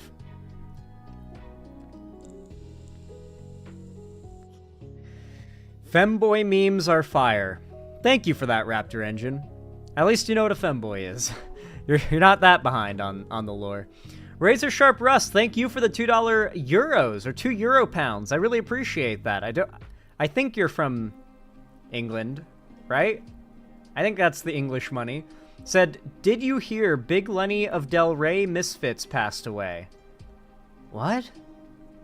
Big Lenny of Del Rey Misfits. I don't know what that is, but if you do know what that is, then I'm sorry, that sucks. If that's bad, I don't know who that is. Yeah, I don't know who Big Lenny is, but rip Big Lenny, I guess. Thank you for the $2, or €2. Sorry, Razor Sharp Rust. I appreciate it. Lenny! Where are you, Lenny? Lenny! I love Red Dead Redemption 2, dude. That mission is crazy. If you don't know what I'm talking about, Arthur's drunk as shit and he's looking for Lenny. and you just have a Lenny button. I'm not joking. You have a button that you can just spam, and it makes Arthur repeatedly say, "Lenny!" And as he gets like drunker, like stumbling around looking for Lenny, the button labeled Lenny goes from labeled Lenny spelled right to Lenny spelled in different ways, like incorrectly. Like it's the point where it's L-N-E-N or Y-N. Like Yenel is one of them. Yeah, Y-N-N-E-L. And it just, because like even your UI is drunk. Oh god, that sequence is so fucking good. Lenny, where are you?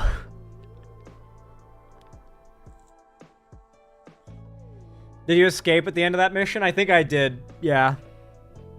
RDR1 is coming to PC this month? No fucking shot, Scapegoat. Wait, Red Dead Redemption 1 is coming. No, you're dicking me. You're dicking me, bro. You're dicking me down. There's no way. RDR1 PC. You're dicking me down right now. No shot. Oh my god, it's real. Oh my god. Guys, my stream schedule might be a little disrupted, on October 29th. Holy fuck, dude, it's coming out at the end of the month. Oh. Guys.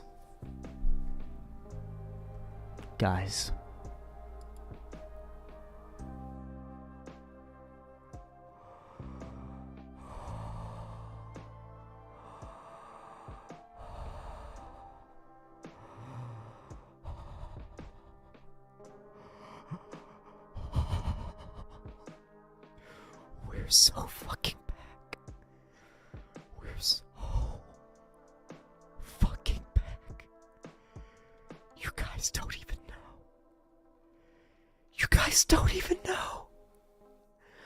We're so fucking back. I want to cry. I genuinely want to cry. Oh my god. Holy shit, dude. I had no fucking idea, dude. Well, guys, do you know what we're playing on Halloween? Oh my lord, dude.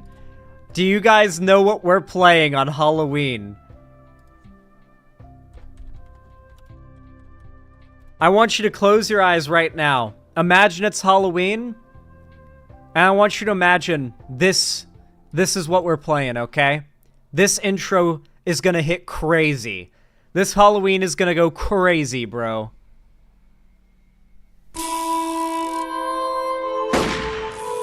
Oh my god, bro.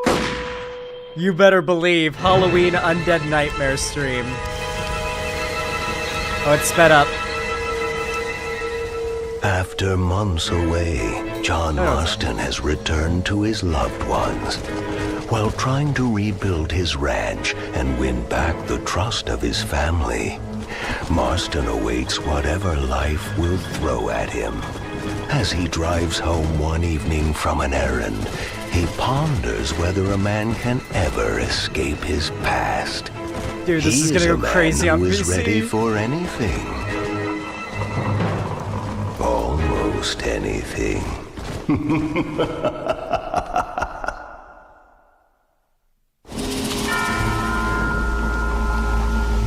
Oh, this is gonna be so perfect for Halloween, dude.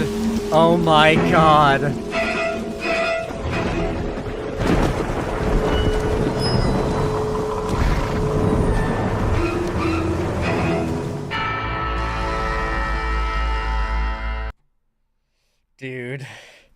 Dude. We're not playing Life is Strange on Halloween when this exists as an option on PC for the first time in human history. Are you fucking insane? Are you goddamn crazy, Summerstar? At least on Halloween itself, we're playing this. I'm sorry, you can suck my toes. We're playing this. I'm sorry. Life is Strange is great, but this is special, okay? This is game changing, bro. We're so back. We're so back. We're so back. Oh, sorry, I had to get that out of my system. We're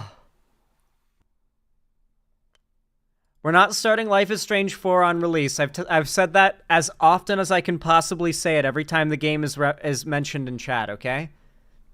Nothing's changed about that. I'm sorry. We're not playing it on release. I'm going to play it a little bit after release, but there's other things on our plate that we got to deal with first. I like Life is Strange, and it's great, but we're not going to be day one on Life is Strange. I'm sorry. I'm sorry.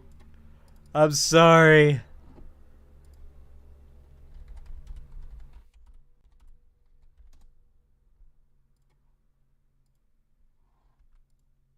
One sec, I gotta post this in friend Discord.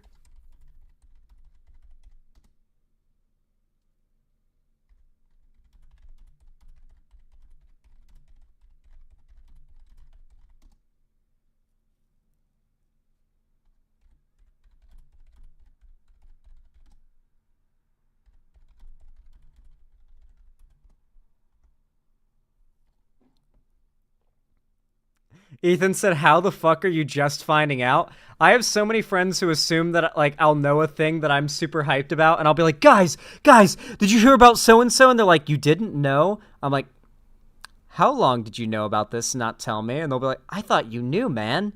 I'll be like, no, I didn't. Bro, did they remaster the game for PC, or does it just look that good on PC?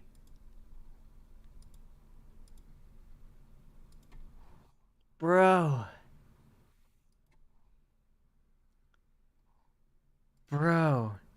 It's remastered. No fucking shot. It's been a long time. It looks so good. This country is infested with all manner of scum. Good day, sir.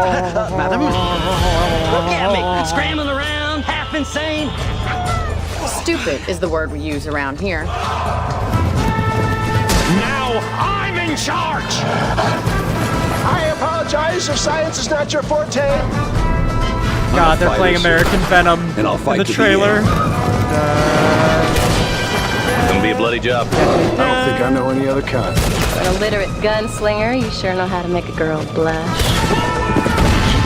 Enjoy life. It's a beautiful struggle.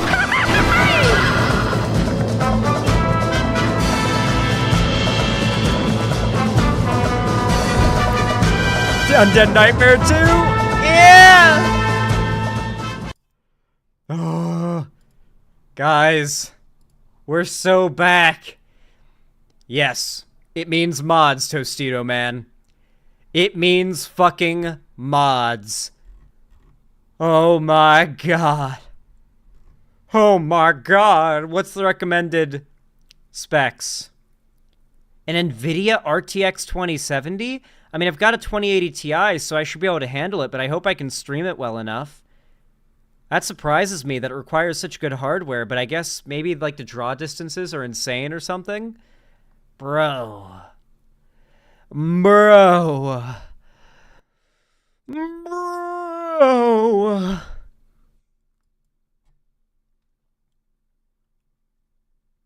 Man. We're so back. Pepper T21, yo, thank you so much for the $5 donation. I really appreciate it. Very kind of you. It really means a lot and helps a ton. Thank you, thank you. Didn't say anything, but just simply sent a link. Let's see what this is. So, did you have any people with hamsters? pets growing up? Yeah, I had a dog and 2 cats. How about you? I had hamsters. Oh, how was that? Well, my first hamster was on the 93rd floor of the North Tower during 9/11. It never stood a chance. My second hamster committed seppuku after bringing dishonor on its family. My third hamster got knocked up by her brother, cannibalized all of her children, and then launched herself into the garbage disposal during a fit of insanity. But that wasn't as bad as when my fourth hamster spontaneously combusted and burned down my entire apartment building. I mean, those were all pretty bad, but it definitely could have been worse. Worse than that? Well, my fifth hamster was actually taken out by the cartel. I'm actually in the witness protection program because of it. My seventh hamster illegally bought an AR-15 and tried to shoot up a school and was taken out by the cops. Crazy enough, one of the ancestors of that hamster was actually on the Challenger when it exploded. Not as bad as my eighth hamster, though. She was on the Ocean Gate submersible. What happened to the sixth hamster? We don't talk about what happened to the sixth hamster. Oh, God! So, did you have any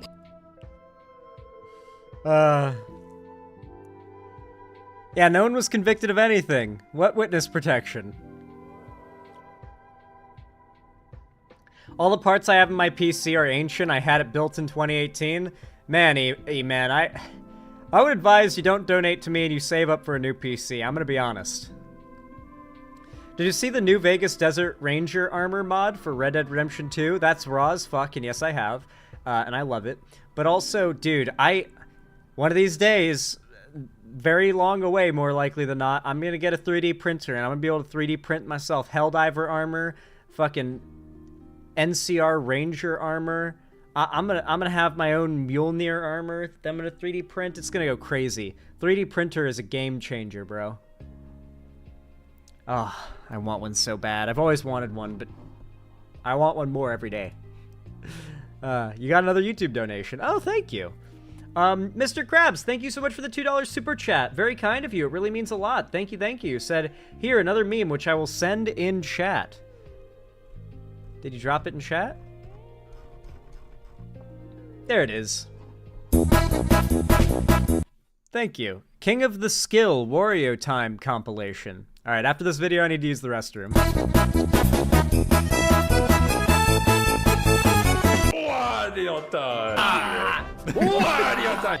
Wario time!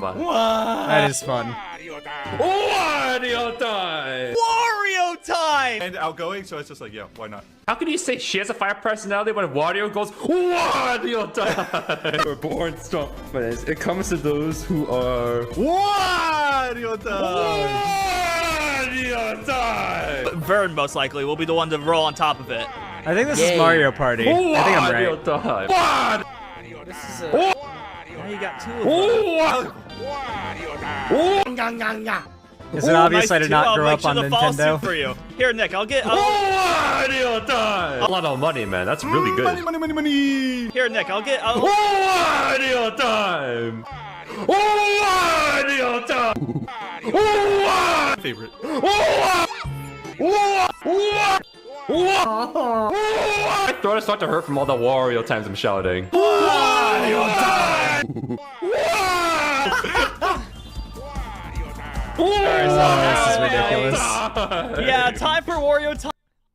Okay, I think I'm actually gonna have like a cluster headache if I listen to any more of this. I'm sorry, but I get the meme. I get the meme. Oh god. Oh jeez. Oh, all right. I'm gonna update the dono goal really fast to reflect you guys' amazing generosity, and then I'm gonna use the restroom because my bladder is full and I don't like it. I want it to be empty. I like it when it's empty. Xandral, fun fact, my robotics team met the leader of the OceanGate company at a competition a couple months before they went on their fateful journey. That was before I joined, unfortunately. I didn't know you were an engineer, Circuit Dog. Well, I mean, I guess I knew because you've mentioned the robotics thing before, but I didn't know you were on a robotics team.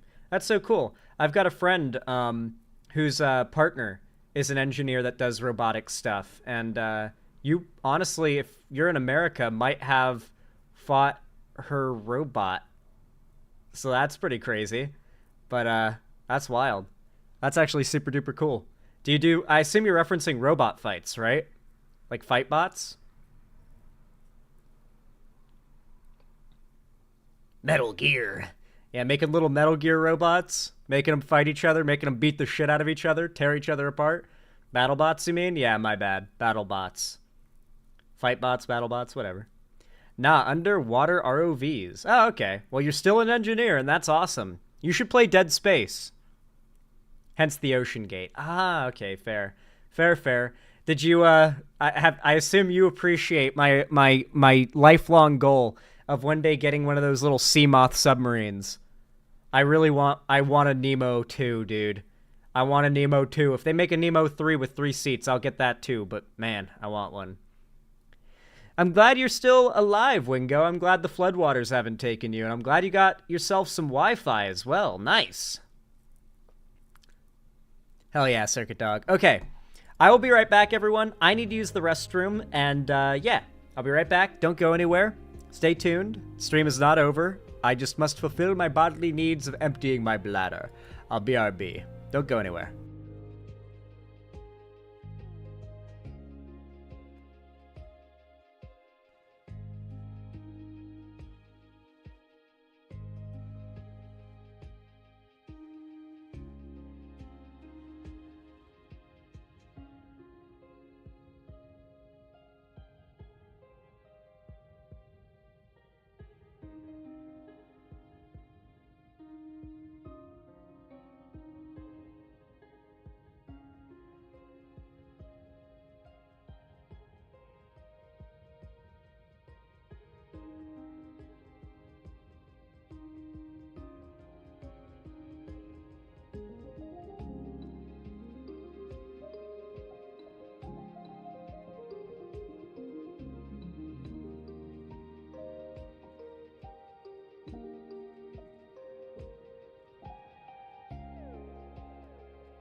Chat, stop joking.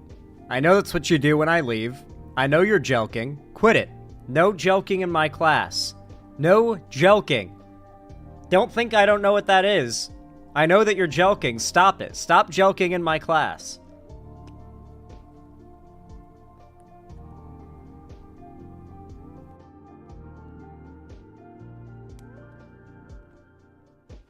I'm locked in, sorry. Do you guys know what I'm talking about? What I'm referencing there? Hold on.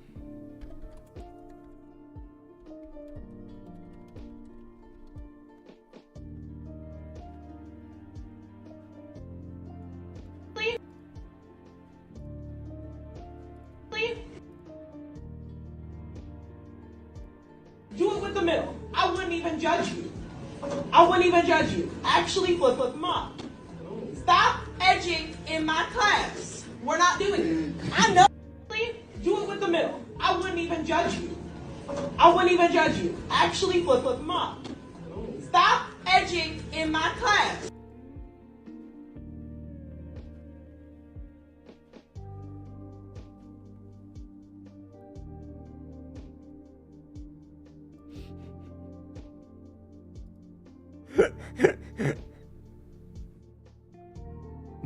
Do you think she knows what edging is? I don't think she knows what edging is. I wonder if they've convinced her edging is when you're being edgy. No way she does.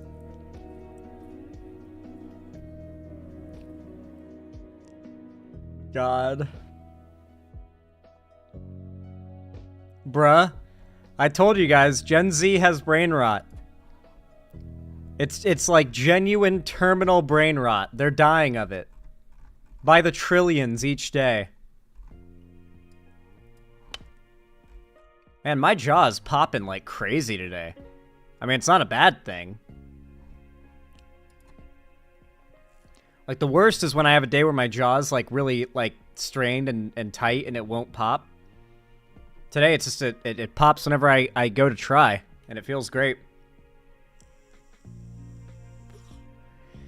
Okay, but I seriously had a guy jacking it beside me in biology one day. I had to call him out because why? Yeah, I had a friend tell a story once, that he was in class, and there was a kid that was, doing that in one of the seats. And apparently there was a mess. And it was very gross. and the teacher did not know. And I don't know how that is a thing that happens.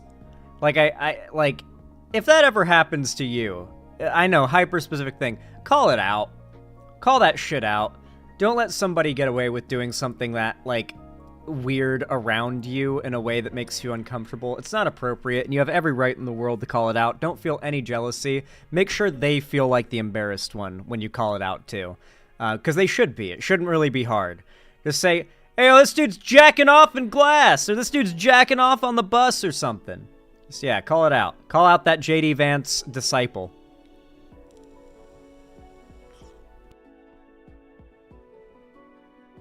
Xander Hall, the woke/not woke curators are calling Red Dead Redemption not woke. That's very funny. Herbert Moon would have I guess they think that Herbert Moon is like a hero in the story or something, and the game agrees with that, with Herbert Moon, of course, aka them. Yeah, Vance was definitely a class jerker. He definitely was one of those dudes who would jack it in class, for sure. For sure. Red Dead Wokedemption, true. They made Red Dead Redemption woke. Nah, Red Dead's been grandfathered in as a good game, so they won't boycott it as a woke game because people like it, and it's guaranteed to succeed with a re-release on PC after its past successes, and it's like grandfathering in. So you can't really have any... I think even the dumbest of the chuds know they can't attack that game and gain much ground.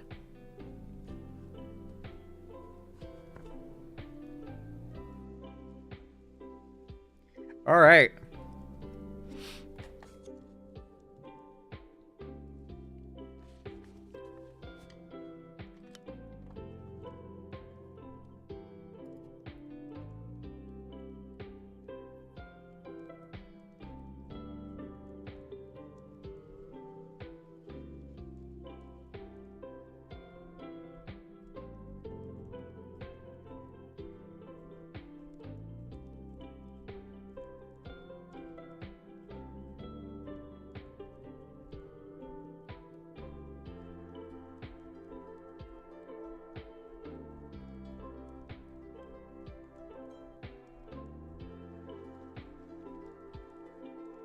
Where's this video? What the hell?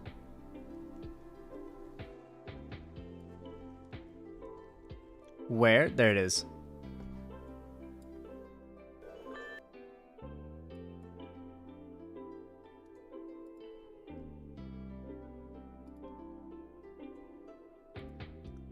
Yo, PepperT21, thank you so much for the $5. I really appreciate that. Very kind of you. Thank you, thank you. Didn't say anything, but sent a link. What's this?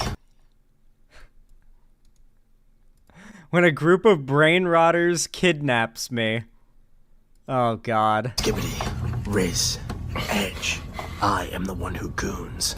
Oh, Riz! Fucking Sonic. Baby Gronk! Oh my god! He's on a mewing streak! Skibbity.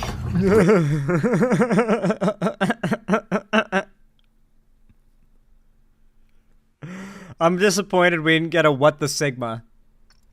That would have been perfect. Oh my god, What the Sigma? He got out! Rings of Power watch party went Wingo. You know every watch party's on Friday. We're doing it on Friday. You know this. Have you not been paying attention, Wingo? Have you been, like, in a hurricane or something like that? What is your excuse? All right, let me update the dono goal, and then let's get to the next segment.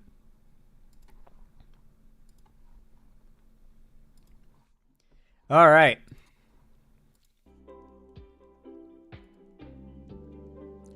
You all know what to do when I say action, right? 3, 2, 1, action. All right, everybody. So for a little while now, I've been talking about how I feel like the right-wing grift sphere centered around anti-fanning different types of popular content, especially if it's popular for the worst reasons, like it's expected to fail or being hoped for to fail. How it's just been a really effective grift for a long time, but it's now falling off. People are getting sick of it. I've noticed that more now than ever, I'm seeing more conservative content viewers commenting on my videos that they're right-leaning, but they agree with what I'm saying when I call this stuff out, which is a pretty big deal. And I've noticed now I'm getting more conservative, like Chud grift channels attacking me. Like, I noticed Chud Logic has started to make videos about me, which granted, he's got like a internal personal hatred for me, which motivates that. I don't know why, but he just like personally hates me for some reason. But like, that still does kind of show that to some degree, there is a recognition from conservative content creators that the left is going to have the potential to sweep up the fall, sweep up what's left, I guess, of the fall that is coming for them. And a really good example of how they're kind of orchestrating their own falling off is the way that they are attacking popular, beloved content creators on the basis that they're not being on board with the grift is woke. Like, it's really bizarre as well, considering these are content creators who are arguably a little right-leaning, and they're attacking them because they view the audience they share not as something that they could benefit from by playing nice, like they used to back when they were smart, I guess, but instead as a way that they can, like, try to drive a wedge in and convince the more conservative content viewers and fans of that content creator that they're the only ones with enough spine to call out what conservatives should have a problem with in gaming, right? Or what they claim conservatives should have a problem with in gaming. So what ended up happening was a YouTuber named Andy Pants Gaming called out the Act Man, very big, beloved, mainstream content creator who's not even left-wing. Like, he's like as much of a centrist as I can really identify online, and he sometimes even calls out things being quote-unquote woke in games. So the fact that Andy Pants Gaming, a pretty prominent anti-woke grifter, decided to call out Act Man didn't go unnoticed. Not by Act Man, that's for sure. And so Act Man challenged him to a debate, which they did. And Act Man trounced Andy Pants Gaming so bad that Andy Pants Gaming's version and upload of the video has comments turned off, and Act Man's version is uploaded with the parentheses comments enabled in the title. I think that alone should tell you how the debate went. That alone gives you an idea of how hard Act Man won. And so afterwards, Andy Pants Gaming false copyright struck Act Man, engaged in copyright abuse, failed. The video was reinstated because Act Man's a big YouTuber who was able to get it fixed. And since then, Andy Pants has made multiple cope videos shit-talking Act Man since then. He also called out a bunch of other popular content creators as well, claiming that they were bought out by Activision because when they criticize games made by Activision, they say, don't buy this game, it sucks, instead of don't buy this game, it's woke, which must mean Activision paid them to say don't buy this game because it sucks instead of don't buy this game because it's woke. With also the implication of if you don't say that games are bad because they're woke and have diversity, then you must be paid to believe it. A lot of these right-wing grifters operate on that basis. They accuse any progressive or fan of a thing that they call woke of being a paid shill, which is really just bizarre when you're on the receiving end of it, and it's like, man, I wish I was getting paid to enjoy the stuff I like. Anyway, apparently they haven't learned, though, because despite this leading to a pretty large shift just in the last couple weeks in the general reception of this right-wing anti-woke stuff in these gaming communities, more right-wing YouTubers are jumping on the bandwagon attacking Act Man. This video, I don't know if it did this video end up getting ratioed? This video doesn't seem to be ratioed. This has actually worked to a degree, where smaller content creators in the anti-woke grift space, this guy's got 2.18 thousand subscribers, 2,000 subs, and this video in one day has 40,000 views, claiming exposing the Act Man's bullshit act. So this is an anti-woke video calling out Act Man. Let's go ahead and check it out. Obviously, the conservative people who hate Act Man because he won't call games woke, if just for having minorities in them, are going to flock to this stuff. And I think that's the audience these people are trying to grift off of, which might be very short-term beneficial for them, but when you're attacking big, broadly beloved content creators on grounds that come off as insane, the majority of people are just going to get a really bad taste in their mouth about not just those individual creators calling them out, but the entire community that's now jumping on the bandwagon. I'm telling you guys, if this entire anti-woke, anti-fandom grift falls off, it's going to be all their own doing, and that's what's going to make it all the much more sweet when it does happen. Let's watch this. I'm not Let's gonna hear lie, his I'm kinda case. getting tired of Ackman's act. I used to be a fan of the guy a few years ago, around when COVID came along. I was home a lot and ended up finding his channel and binging a bunch of his reviews and analysis of games. I liked his lack of hesitation when it came to pointing out negative stuff within the industry, like laziness in game development. So, okay. The only grounds I can imagine in which this video makes a coherent point is if he points out the fact that the Act Man might be one of the most performative personas I've seen on YouTube. What I mean by this is that you can kind of tell that the Act Man's cadence and way of speaking when he's on camera is probably not the way he talks in real life. Like, he's definitely... Every YouTuber does this, but I think to different extents, and it feels like, at least, I just get the vibe, even as a content creator myself, that the Act Man really, like, puts on a show. And that's part of why he's so successful, right? Like, he is... I wouldn't say he's playing an act so much as he is, like, just doing what every content creator who is successful does, and that they go from talking how they normally do, which might be like, hey, how you doing? Oh, that's cool. You having a good day? I'm glad to hear it. Cool. Instead of talking like that, you might talk a little bit more like how I am right now, where I'm projecting my voice a little bit more, I change my inflection more often, I try to speak in a way that's more pleasant to listen to for long periods of time, instead of a droning, kind of mumbling way. I try to speak in a way that's very clear to hear. Like, you can hear that Act Man is doing all of those things to the 10th degree, but I don't think that's him faking who he is as a person. That's just making entertaining content and not being a mumbling, bumbling, like, boring weirdo when you make your videos. This guy is going to mumble this whole video out, I can already tell based on the first few seconds, and this video's got 40,000 views because content creators who grift off of right-wing, like, anti-woke shit can be the most boring, low-effort grifters ever and still rope in tens of thousands of views in a day easily just by monopolizing off of the hatred around anything that has been deemed woke by the culture war.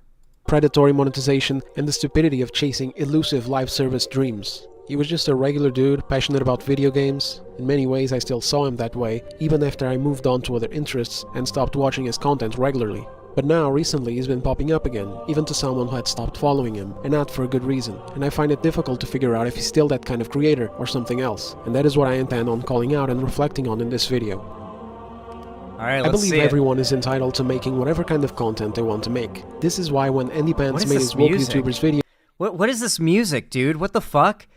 Dude, do you know how to audio balance? Because I can barely hear you talking over this fucking choir music you're playing. What the hell? Where he calls out a couple of creators, including the Eggman, for not talking about certain topics and things going on in the games industry. I disagreed with him. My video on the matter was simply focused on Andy's dumb arguments that the billionaires, aka the executives, the CEOs and the investors of video game companies who spent the entire last decade trying to take every cent they could from us via predatory monetization that even got governmental attention down on them, were actually on our side and wanted to give us the games that we want, but the supposed LGBT cabal inside of these studios weren't letting them. Regardless...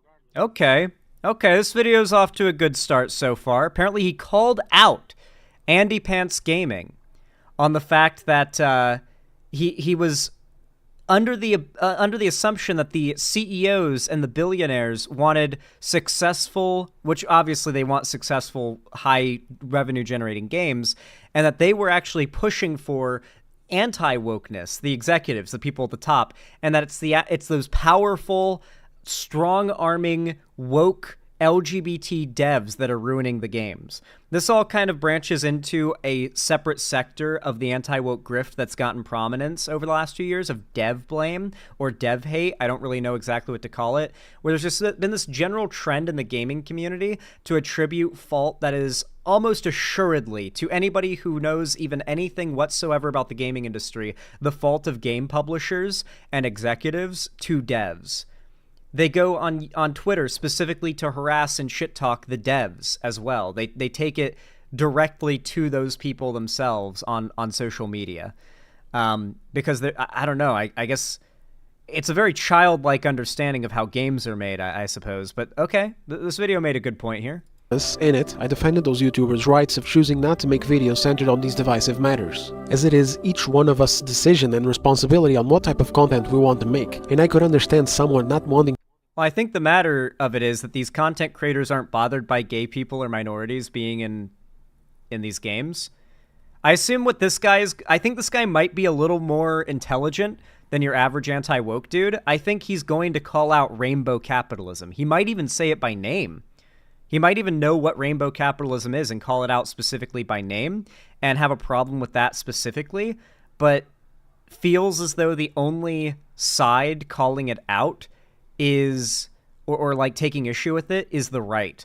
I've wondered about that for a while. How many people well-meaningly have a problem with rainbow capitalism? If you don't know what rainbow capitalism is, it's the way a lot of companies very soullessly and shamelessly appropriate the aesthetics of advocating for marginalized groups while simultaneously be participating in actions and practices that clearly show that they don't really care about any cause or group of people, and they're only doing it to virtue signal and raise their stock prices and perception of goodwill among the market. So yeah, I do think that, like, if you notice that rainbow capitalism is a thing, I think it's fair to be annoyed by it.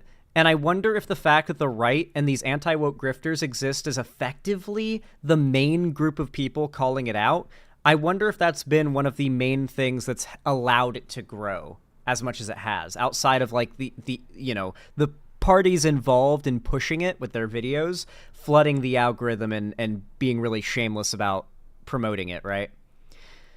Hence the meme about companies during Pride Month and after Pride Month ends, or my favorite, companies during Pride Month on their American version of their accounts on social media, and companies during Pride Month on their Russian and Middle Eastern accounts on social media. That's a good one. I think Bethesda is a good example, actually. I think like Russia or Bethesda, Riot Games, a bunch of companies like that don't do the Pride thing for their accounts that are in countries where it's illegal, because they don't care enough to challenge the status quo in those countries. To divide their massive fan bases with these topics, especially if their videos are apolitically centered on the content itself. A good example of this is Mauler's content. He's a guy who can fully break down a piece of entertainment down to its bones without touching on any political or ideological matters whatsoever, even if those people. There really is like I don't know what the brain rot is with people who are genuinely convinced by the Mauler is not a conservative thing, because I've had lefties say this to me, and yet to this day, every time I see a clip of like all of the most like notorious right-wing grift posters, there's always Mauler just there, right there, chilling out, hanging out and agreeing with everything those guys say. That's why but he has like an army of dick riders and glazers that will call you insane if you dare to say anything such as he's conservative. Like the way they react and he reacts to if you call him conservative is like, I mean, you'd think you'd called him a slur. You'd think you'd call him something way more severe than a slur. Because frankly, I've never seen anyone get as butthurt as he does at being called a slur as he gets when you call him conservative. And there's like an entire like dick guard like around him that's like constantly ready to be like, no, he's actually very apolitical. It's like, okay, I mean, maybe his videos are, I don't really care to watch them, they don't interest me much, but I mean, I'm not talking about his videos and his like YouTube uploaded content. I'm talking about his side persona on those streams, I suppose, because that's what I've seen and that's what seems quite cringe. He is just one of those guys as far as I'm aware. Pieces of media he's analyzing may have been negatively influenced by it. He simply strips everything down to its core and points out the creative failures of a bad piece of media, and I completely admire his ability to do so. And it makes perfect sense. So, here's why I've never really been interested in Mauler's content. The people who praise it always say that he does objective media critique. It's like objective media critique. What do you mean by that? Because if you're like, say, breaking down the story structure and the events and you're arguing why a story is bad, there's no such thing as an objective review in that way. That's not possible. Definitionally, you can't have an objective review. Unless his reviews are solely on, like, so let's look at this particular edit here. Like, in this scene is edited very badly. Objectively so, because the focus of the scene that we're supposed to pay attention to is given as little, way too little screen time, thus that the majority of viewers that I have seen watch the movie didn't understand what was happening in this particular scene due to its editing failures. That would be a good objective review. Maybe that's what Mahler does. So, like, tell me if that's what he does. If you are like a Mahler fan, I don't watch his content outside of like the clips of him on live streams and on podcasts, like with all the Chud YouTubers agreeing with them. So, like, unless he's doing like that kind of breakdown where he's like explaining why the filmmakers they made a mistake, like they wanted to do a thing, like they had a clear goal to do a thing and then failed at it on an objective level, not like, oh, I don't think they succeeded at it, but they objectively failed at a thing they were trying to do or communicate to the audience. That would be an objective review, I suppose. You could say that's objective. But man, there's not much you could criticize most media on that is objective, right? Like, a lot of any problem you have with anything is going to be a subjective problem. It feels like what Mahler does, based on what I hear people say about him, what it feels like Mahler does is say things that a lot of people on the internet already believe and agree with, so much so that the majority of people who watch it seem to come away with the belief that he is objective in his reviewing because they all so unanimously agree. Because, you know, there's an audience that he's selecting for with how he brands his stuff. That he and the other fellows over at EFAP, for example, would stay away from deep diving into ideological matters. As I said, it is each person's right to shape the genre of their channel. I feel like I'm getting gaslit. Wait, really? Really? The EFAP podcast avoids ideological matters. They don't discuss wokeness or politics. You know, EFAP has literally made a video response to me, I think, calling me out for being woke. I feel like I'm being gaslit about my own life. It's actually insane. What is this, like, gaslighting campaign over Mahler and, like, the people involved in EFAP? Like, they're not conservatives, guys. They're not conservatives. No one should feel obligated to talk about something that they don't want to engage with or that they are simply not interested in. And this goes double when it comes to videos about very complicated and potentially toxic matters, such as DEI injections in entertainment media, activists in high positions. DEI injections in entertainment media. It is still insane to me that these people have built this entire culture war, like, stint off of the boogeymanifying of the word, the acronym DEI, diversity, equity, inclusion, a term that comes from college classes in, like, law and is not taught in schools. It's not taught in schools. It's not being pushed in media. DEI is like a hyper-specific thing that they learned. Oh, it has a 3-letter acronym, because it always has to have a 3-letter acronym. When you realize the pattern, it's like, holy shit, this is obvious. SJW, like, sometimes it's a 2-letter acronym. PC was a 2-letter acronym. DEI, ESG, like, it's always a 3-letter acronym. So, like, search for any of these words they've used in the past. It's always a 3-letter acronym they come up with, or a 1-syllable word that they can use, like woke, right? And so I feel like a lot of these content viewers, they just fell for the right-wing psyop. Or BLM, yep, there you go. Another thing that they blew out of proportion and turned into a boogeyman. Yeah, it's so bizarre. This is basically it. Oh, is there a meme that depicts it? I love when you can basically explain this shit with a meme.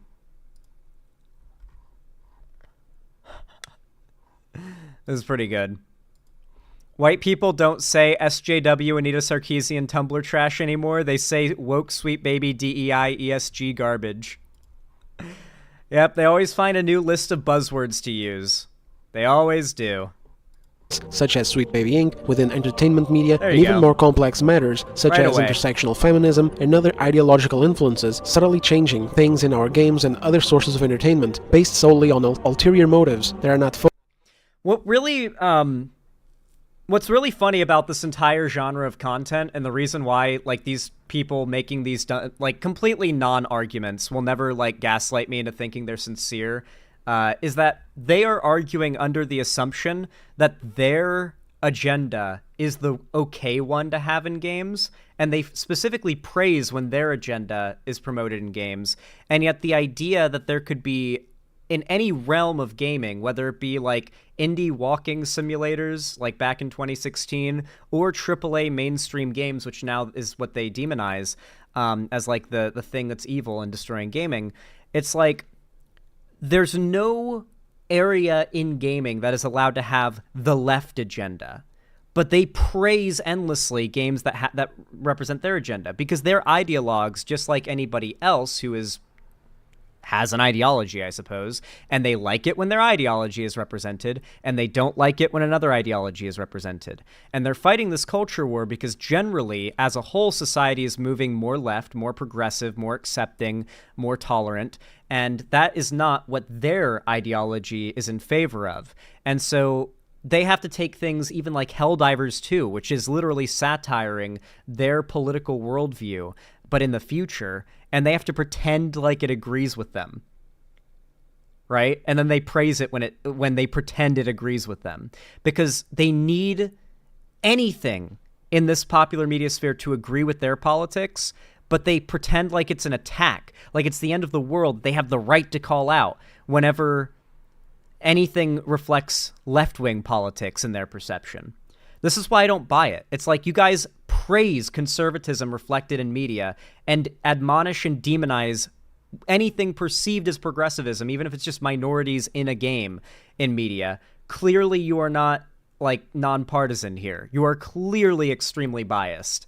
And no one is, well, at least I'm not buying that you're not. It's not working on me. focused on the enrichment of the actual piece of fiction that they're producing, and are instead more interested in using the medium as a vehicle to push their ideological and political beliefs. I've been thinking about picking this game up when I have a little more room on my plate, because I've currently got a bit of a backlog to catch up on, and this game looks pretty dope. Like, every time I watch gameplay of it, it looks like there shouldn't be enough buttons on a controller to make the amount of things you can do in the game possible. Is this Sekiro? What the fuck? No, it's Black Myth Wukong.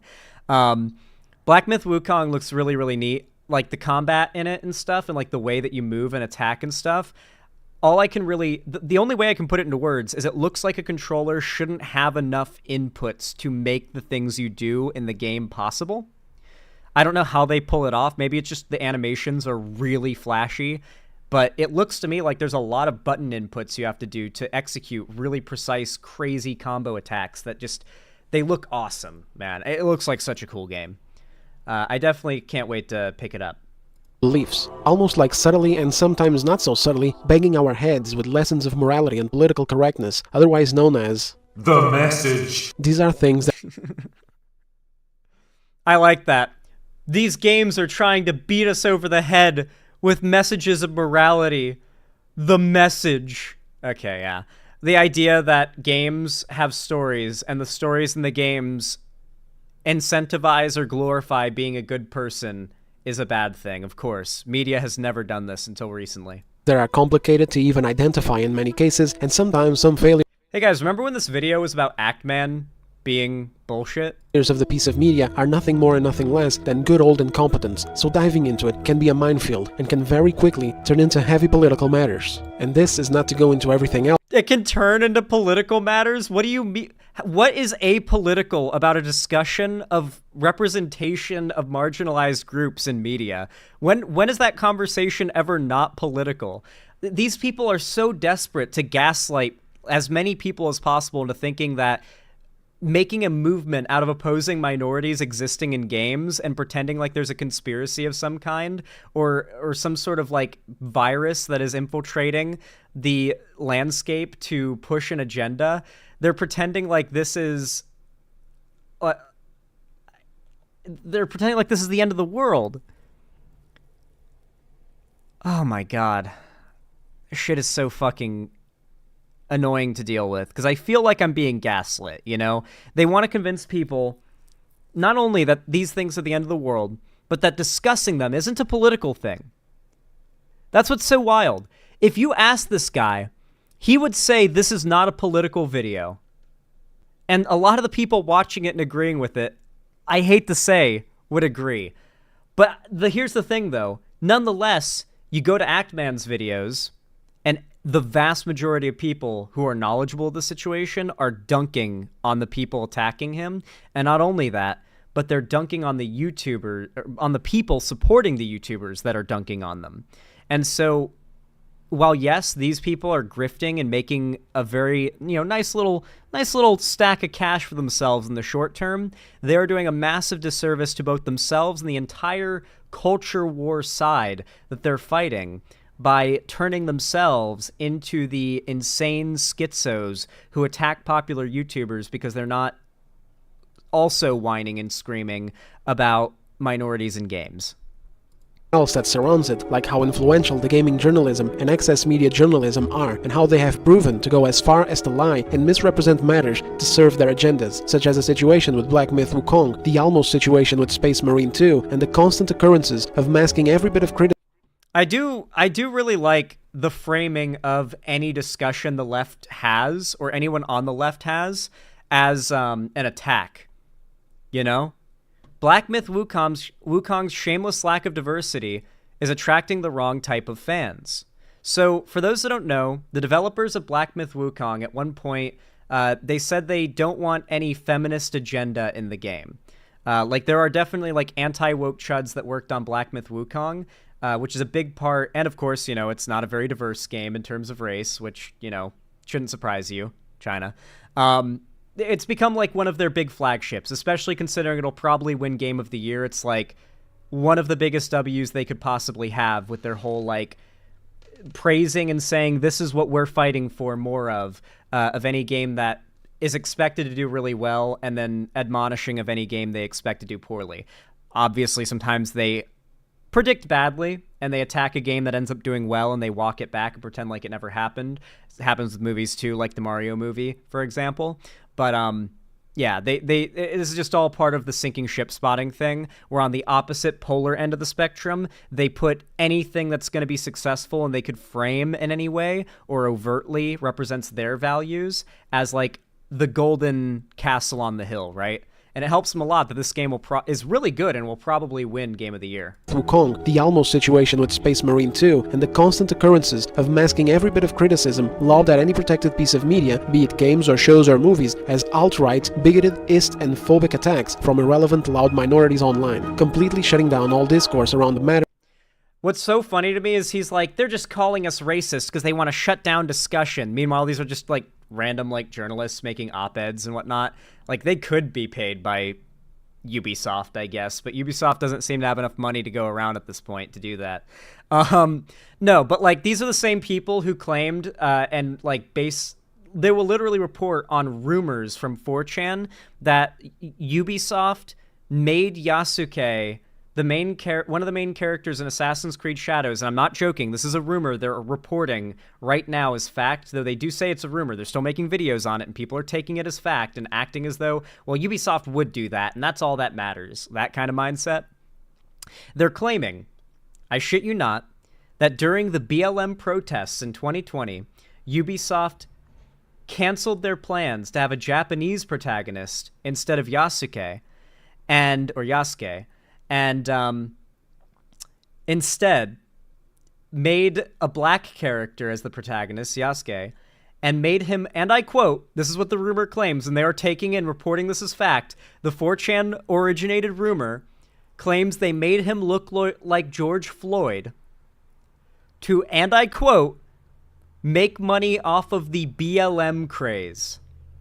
This is what the 4chan post that originates this rumor claims, and there are dozens of right-wing grift channels reporting this as one of their 4 or 5 daily uploads.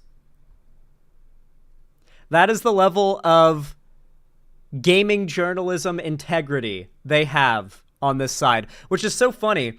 I guess these aren't the same people that used to claim that they were just fighting for ethics in gaming journalism, but back in the day, the movement that built the space for these people to thrive, this sort of like virus of grifting to thrive, was Gamergate.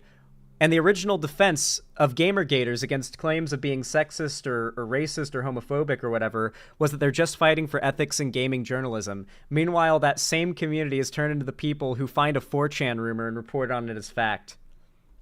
And pushing forth the narrative that anyone questioning these issues is one of those vile things, and totally ignoring the fact that with each and every single additional thing that they push, more and more people become further and further disinterested in these pieces of media, hence their recent financial flops, and of course, the true reason as to why... Wait, well, isn't that fine then? Like, if that's actually the case, then why are you guys worried?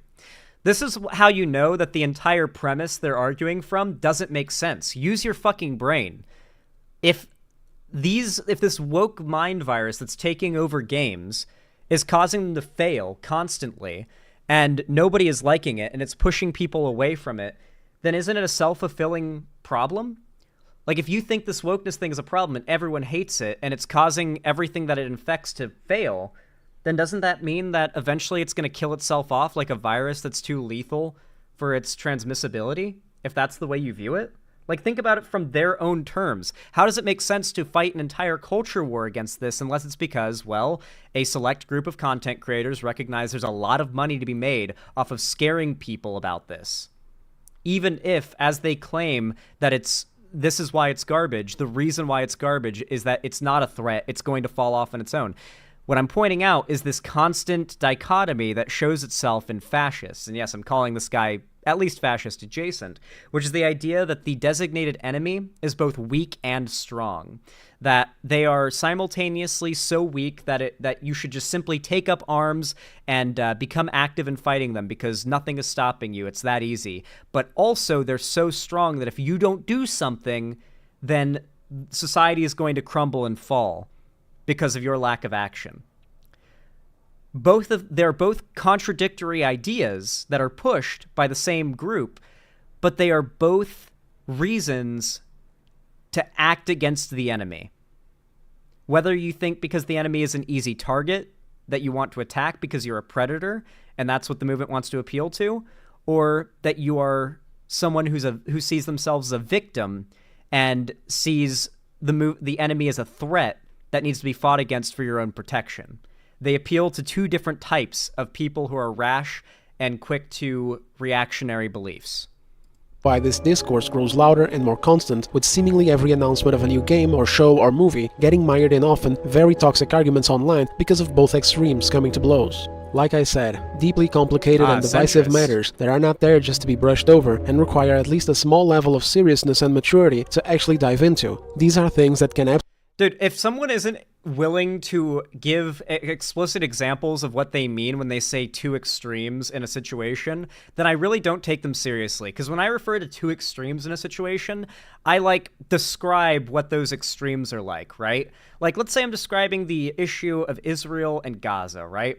I describe the two extremes of the situation as, on one side, you've got the hardcore Zionists who believe that Palestinians have no right to live on that land, and that the IDF and Israel and Netanyahu are in their justification to do anything whatsoever to that land, to colonize it, take it, settle it, or kill the people on it and displace them.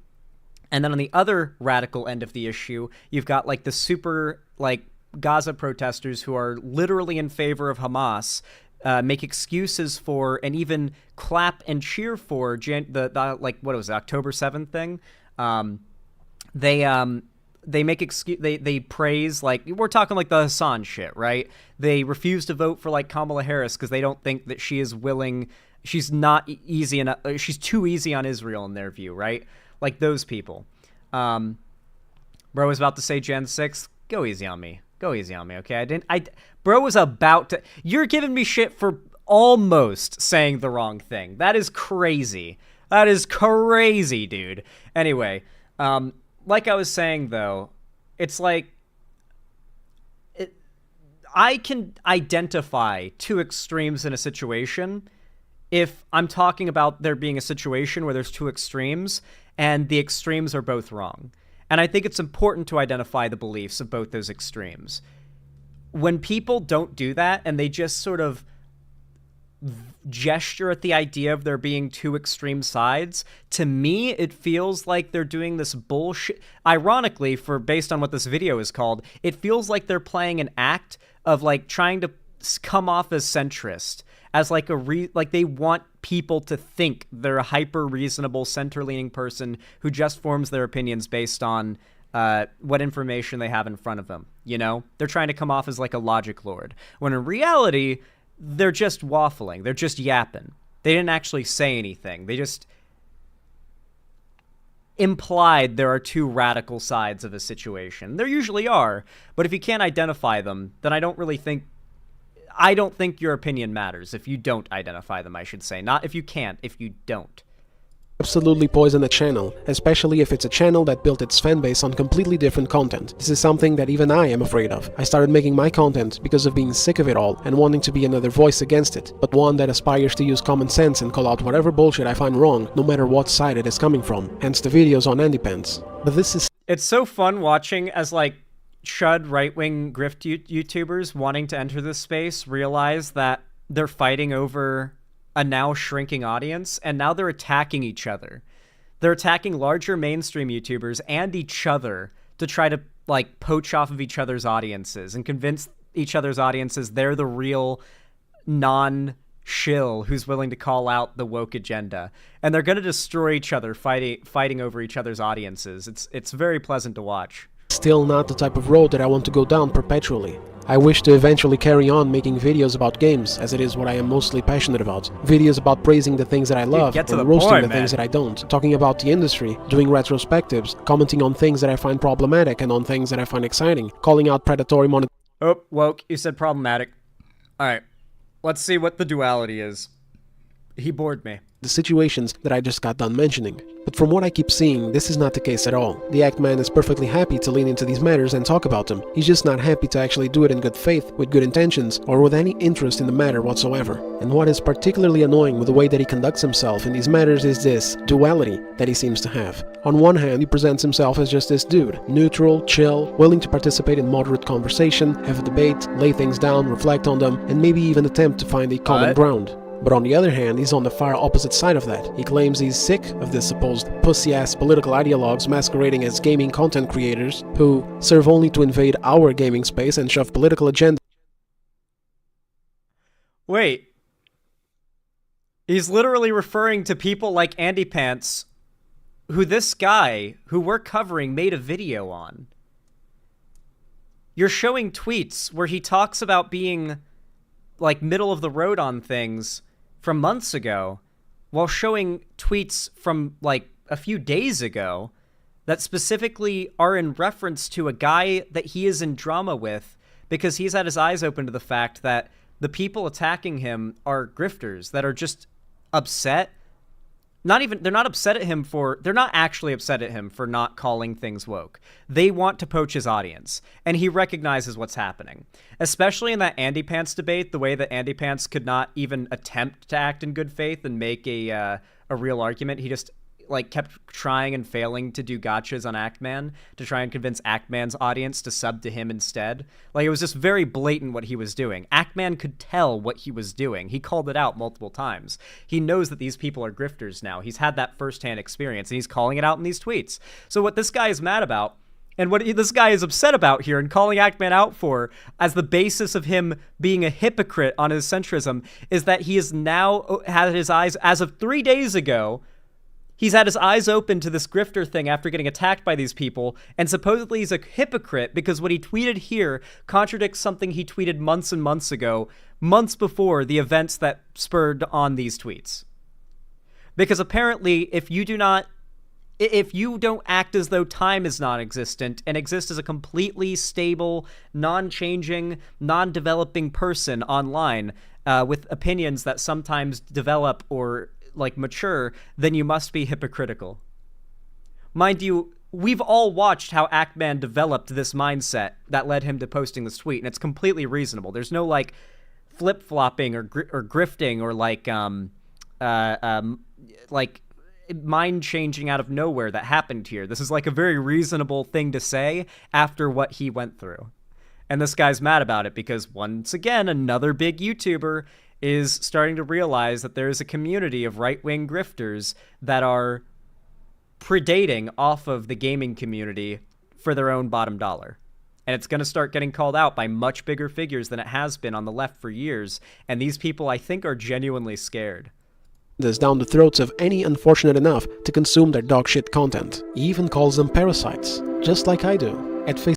Yeah, so there's no threat, realistically, at the end of the day, in the grand scheme of things, that the Quartering or this guy or most of these right-wing grifter channels have to me making a video on them, right? Like, they're still going to grow with their own audiences and their own sphere. Like, the people who watch my videos or who would even be appealed to by my videos would never have fallen for these things generally, right? Some people get out of the right-wing rabbit hole from my stuff. I've gotten more messages about it now than before, like more recently than usual.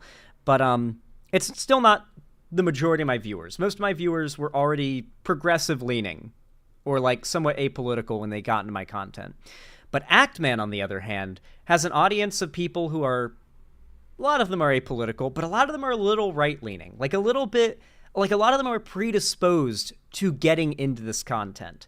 And they saw Actman's audience as a potential wellspring of new fans, but also now, since Actman is calling this stuff out as a massive threat, because Actman is going to potentially inoculate a massive, multi-million subscriber audience of people who are perfect targets for right-wing radicalization and grift content. He's going to inoculate them against their clickbait and their bullshit and their scamming grift. And that's terrifying to these people because that's a lot of missed out on money. And I think that's why so many of them are now calling him out and see him as a threat. They want to quickly poach as many fans, right-wing fans, as they can off of him. And they also want to hopefully try and take him down before he takes them down, you know? I gotta say, I am very much enjoying watching as this community tears itself apart. Let's read some of the comments and see what the response to this is. Actman is just the embodiment of don't ask questions, just consume product and get excited for next product. He cannot hold down a decent, mature conversation and will probably fold under an actual serious debate. And to think I used to like the guy. Well, Andy Pants Gaming debated him and fucking lost hard, so you can keep on saying, oh, he'll lose in a debate, but until one of you people can actually make it happen, you're just kind of fantasy posting. I love when conservatives do that, when they post fantasies about how someone who has won a lot of debates would totally lose a debate against their, like, right-wing favorite. It's even funnier when that particular right-wing favorite has been trounced by that individual multiple times already. And they're like, debate number 5, my right-wing fave is going to trounce that lefty figure. Consume product is a Nazi dog whistle? Yes, it is, yeah. Hold on. Consume. Here, let me see if I can find any examples.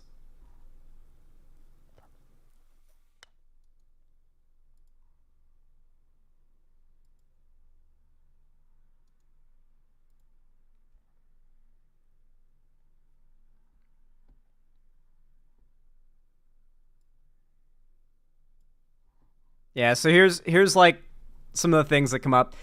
This is Ryan Kinnell, I think? Is that who this is? No, I think it's someone else. This is one of the Chud Grifter channels. You can just tell from the fact that he's surrounded by toys. Don't ask questions, just consume product, and then get excited for next product.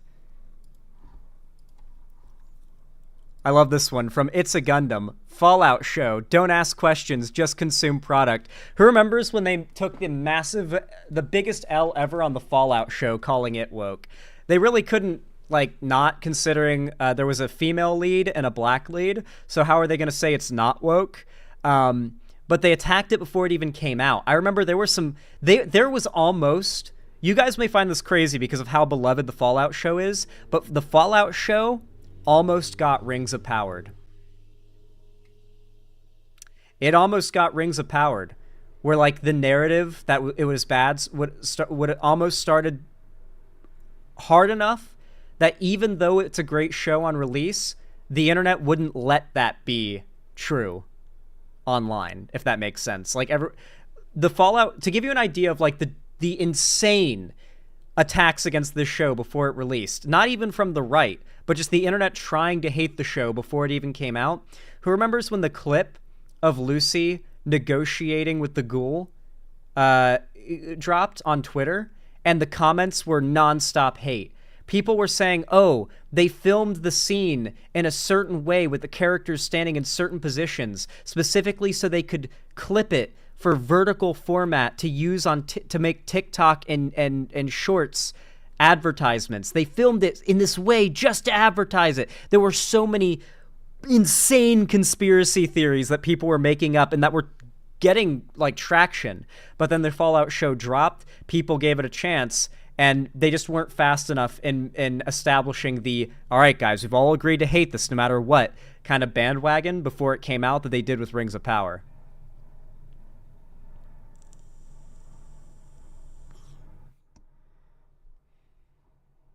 Anyway, well, that said, I feel like I did a pretty satisfactory job for my evaluation of talking about this topic, so I think here's a good place to wrap it up. If you enjoyed this segment, please consider leaving a like. Whether you found it educational, entertaining, or just enjoyable in any way, consider dropping a thumbs up. It really does go a long way to boost the channel and the algorithm, forcing Google to push my content to new viewers. And of course, you can also comment down below to kind of magnify that effect as well. And you can subscribe and ring the bell icon to turn on all notifications on YouTube so they actually tell you when I go live or upload. And of course, don't forget to follow my social medias, which are linked down below in the description if you want to see more stuff from me. And hey, consider joining my fan Discord, link down below in the description. It's totally free to join, it's the main hub of my community and fan base, and I host game events, call-in streams, watch parties, and I announce all my new uploads and streams there. So if you don't want to miss anything and you want to be a part of the, the community at large, then consider hopping in.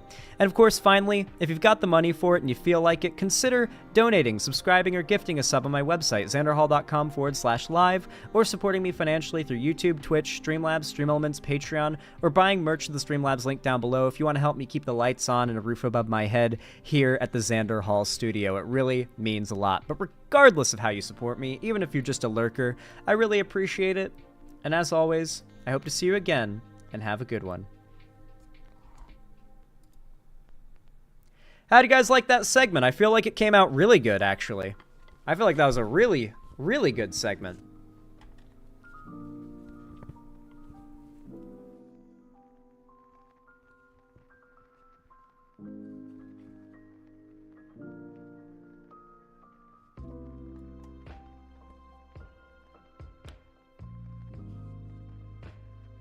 Has anyone seen what's going on with Japanese people and black representation on Twitter recently? No, I don't go on Twitter.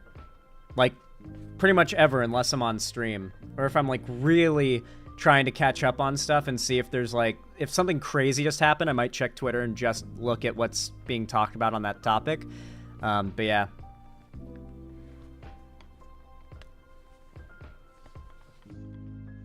Twitter is gone, lol. I mean, I call it Twitter still. I'm never calling it. I'm never unironically calling it what Elon wants us to call it. Alright. Yo, chat, I'm curious. Just for the sake of my own curiosity. What country, if you feel comfortable saying, is everyone watching from tonight? We got a lot of people here right now, and I just like to know where everyone's watching from right now. Norway, wow. Norway's beautiful. I've always wanted to go there. Ingerland, Canada, California, USA, the USA, Canada, Liechtenstein. Liechtenstein. I can only say it if I try to do it in, like, a crazy accent. I don't know why. I have to say Liechtenstein, and then I can say it right.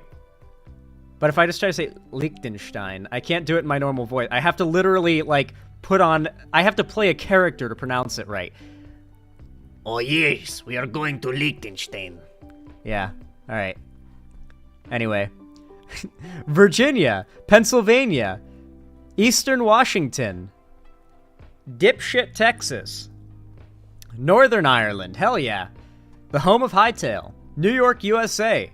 Washington State in the USA. The UK.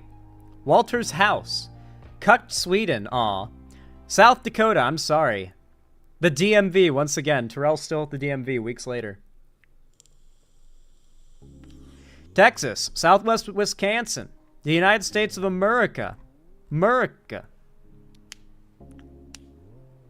Ohio. China. Really? China? That's crazy. Is that? No, that can't be real. There's no way you can watch my stream in China. Is that? Hold on, are you joking? Demiurge-san?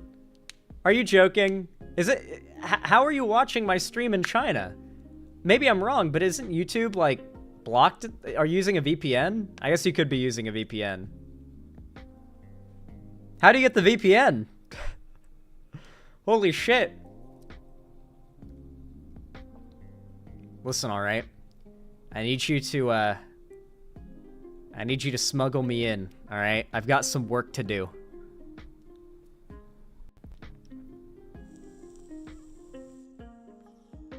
Yeah, with VPN? God damn. Well, that's awesome. Man, it's so weird to realize, like, I am currently sitting in my chair, talking into a camera, and people on the other side of the planet are watching me through it right now. Because they're fans of me. I have to, like, purposefully not think about that, because I worry what it'll do to my ego. And it still doesn't feel real. Russia also banned YouTube as well. That's true, and I do have some Russian fans. I've got Israeli fans. That's how I know that, like, there are Israelis who are A, not in favor of what their government and military are doing, and B, while being that, can also give a pretty honest take on what it is like being Israeli when they are actively, as a civilian populace, under attack. Like, under attack all the time. And so it's not just a simple one-sided thing where unprompted Israel's just going out and bombing everybody. There is an actual constant threat to the civilians that has to have something done about it, realistically. Otherwise, I mean, I don't want my Israeli fans to die because they were born in, quote-unquote, the wrong country.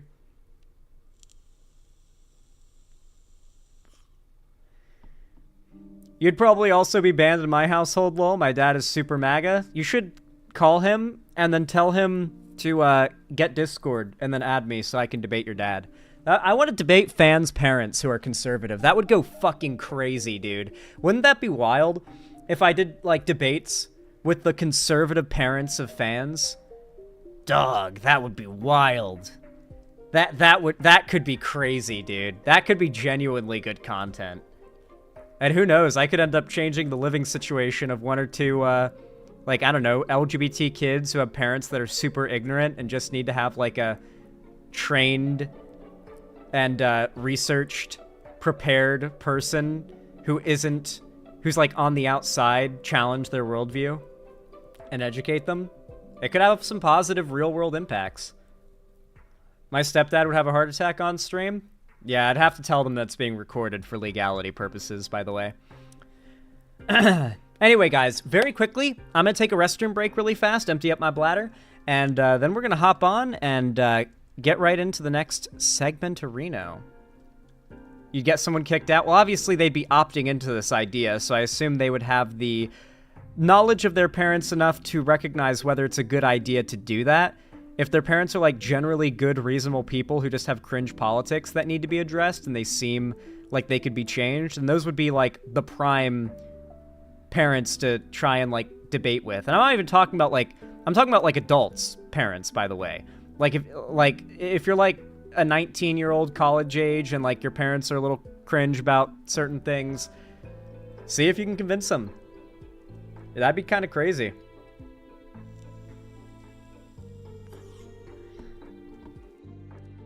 Yeah, here's the thing, though. A lot of conservative parents are not reasonable, so, yeah. Good luck with that. Anyway, I'll be right back. I'm going to use the restroom, and I'll be back on camera in a moment, so don't go anywhere. Stream is not over. Stay tuned.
Alright, guys. So this idea that I just had, it would take a while to execute to the extent that you guys would be able to access it. So I do not want you guys to constantly ask me about this for like every stream forever now. But I have an idea. Hey, every Gretel. I have a really cool idea. I have found myself, lately especially, becoming kind of a data male, if you will. I feel like I have a twinge. Anytime I hear a claim from a conservative that, you know, is a definitive one about something, I just can't help myself from fact-checking it and doing a deep dive to find out if it's true. And I found that with the way the right operates, it is so hard to mentally organize all of their bullshit. It feels like only a few prominent things are kind of memorized or in the like forefront of your mind at any given time, even though there's been a trillion different of those like main things, just the most recent things. And a lot of like things that say conservatives did or Trump said years ago are still very relevant today in an argument or a debate. And I feel like I want to put together a document that's both a research document for like basic arguments and debates and stuff, but on top of that, a archive of arguments that are factual lies, falsehoods, etc., of big popular conservative pundits like Trump, for example, or Vance. So like when Vance lied and more than doubled the amount of illegal immigrants in the country during the debate, that would be there with a timestamp and a link. The quote would be there, and then the debunk of it with a, you know, citation for the real number would be there. So, like, there would be a section that's just J.D. Vance lying, Trump lying, Ben Shapiro lying, and then there'd be a whole section for them being wrong, like falsehoods. So if you're ever in any conversation that could center around anything to do with like culture war discussion or political debate, even if it comes up to them saying, oh, well, you just got to watch this Ben Shapiro video, he explains it all, that's when you can say, oh, no, Ben Shapiro is a complete fucking hack and I can prove it. And when they ask, how can you prove it? You can say, well, sit down and bust out the document, Control F, Ben, and then go down to the Ben Shapiro lies and Ben Shapiro falsehoods section. And there might even be like a scandals section too for stuff that is just the kind of things they want to bury just to make sure they're preserved somewhere with evidence of those things as well. And then of course like your general arguments against popular conservative talking points and stuff, because I just feel like I want that personally as a way to like archive like different points that I want to remember. Oh yeah, remember when conservatives were saying this dumb shit? Like who remembers when conservatives were saying like just a list of prominent conservatives who said that by 2021, because of Biden getting elected, we would all have to have vaccine identification cards we'd have to show at checkpoints before going anywhere. Who remembers when that was going to be the case? Who remembers when we were all going to have tattoos, like in concentration camps, to identify us as unvaccinated if we didn't get vaxxed? Who remembers back in 2020 when that was supposed to be a thing 3 years ago? I would want to deep dive on a bunch of those things and just archive them there so that if, there'd be a section that's like right-wing, or buried right-wing hysteria would be a section. And it would be like, oh, here are a bunch of things that were so insane that you guys pushed for a while and then completely dropped because it was so bullshit. Just so that like you can confront a conservative that you know ran with those things like after the fact and have everything you need to debunk it right there. Like just genuinely the actual ultimate research document.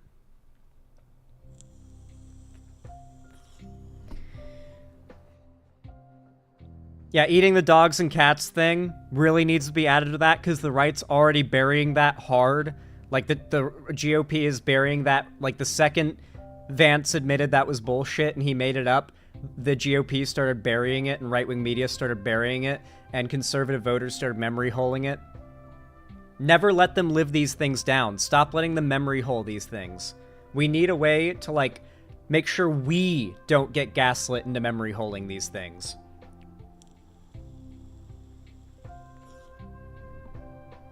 Zan, that would be really cool. Would it be possible for you to create a Discord channel to help research for the document? Maybe even a shared Google Docs version of it? Definitely wouldn't share the Google Doc because then people would be able to fuck with it. And as much as I would like to take... I might have a few, like, you know, good researchers that I know are good at it, but for the most part, I'd want to start it with just me because I found myself doing a lot of research lately just on my own, and I've been wanting to do this for myself. Like, this is something I was already planning on doing for myself, but if I put enough effort into it and make it high quality enough, it could really be a valuable resource just to exist, to be publicly available. I wouldn't see any need to, like, lock it down for just myself if it ends up being really good and really useful.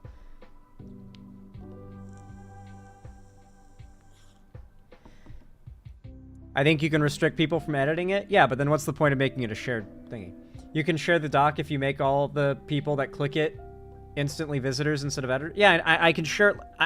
guys, I know. You're already doing it. You're doing what I started telling you about this with telling you not to do. I know how to share it. Like I said, it wouldn't be public until I am ready to make it public.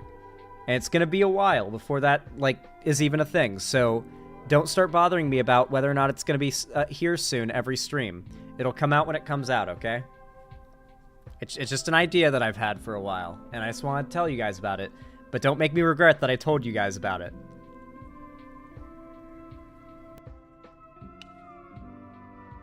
Just like Hightail, ready when it's ready, exactly. Exactly. Exactly.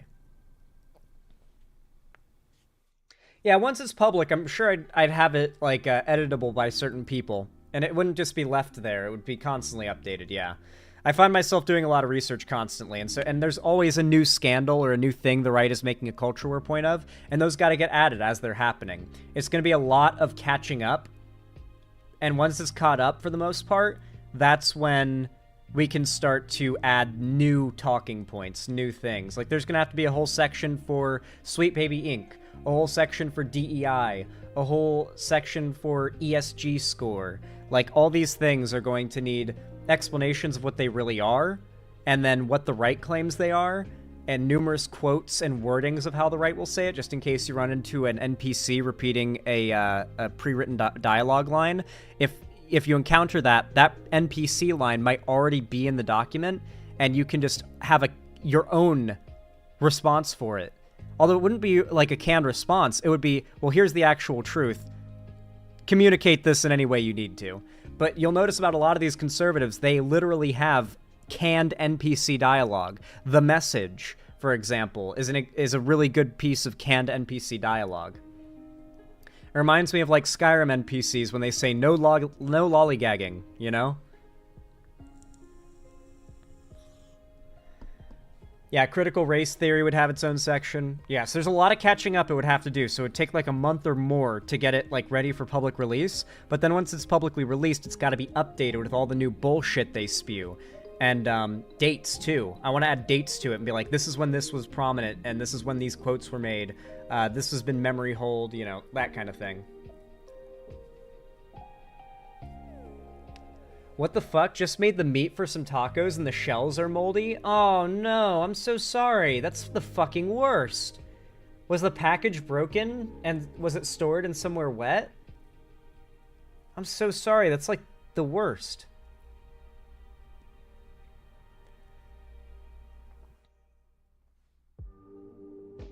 Go back a couple decades with it? That wouldn't be necessary, but at least a decade, yeah. Back to 2014 would be necessary. The like, earliest it could go back to, reasonably, would be 2014. We've got to basically make sure it encompasses Gamergate, too. Because there's some relevant stuff from that era that's worth holding on to and preserving. A lot of it's sort of like a political lefty internet archive is kind of what I want to make sure exists, because I've started to notice that you guys as an audience don't remember a lot of the things I do, and my memory can only do so much and is only so useful. It only lasts so long. And so I think it's very important to like preserve these things before they're completely forgotten, you know?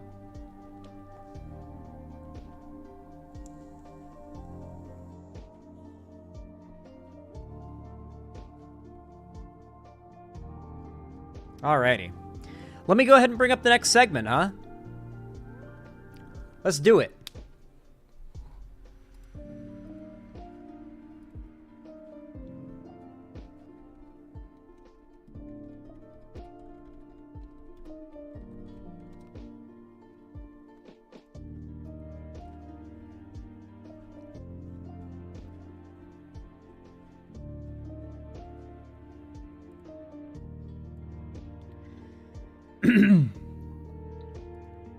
Alright.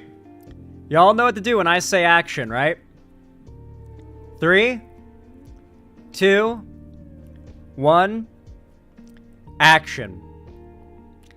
Well, guys, are you excited to see some based shit coming from a decorated U.S. general?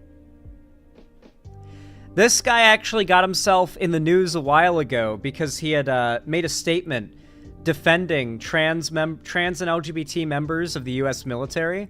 If you don't know, while Republicans like Trump love to virtue signal about supporting veterans, the military, they really only do it as a means to an end. If it means helping to secure the older veteran vote, and if it means they have something to say they would rather spend any type of money they don't want spent on something they want it spent on that, helping veterans. But then, let's say Democrats introduce a bill that would provide housing and some sort of welfare to homeless people, which if you look up what percentage of homeless people are veterans, you'll see, wow, anything that helps homeless people broadly would help veterans. They oppose it. Like starkly, like overwhelmingly, they oppose it.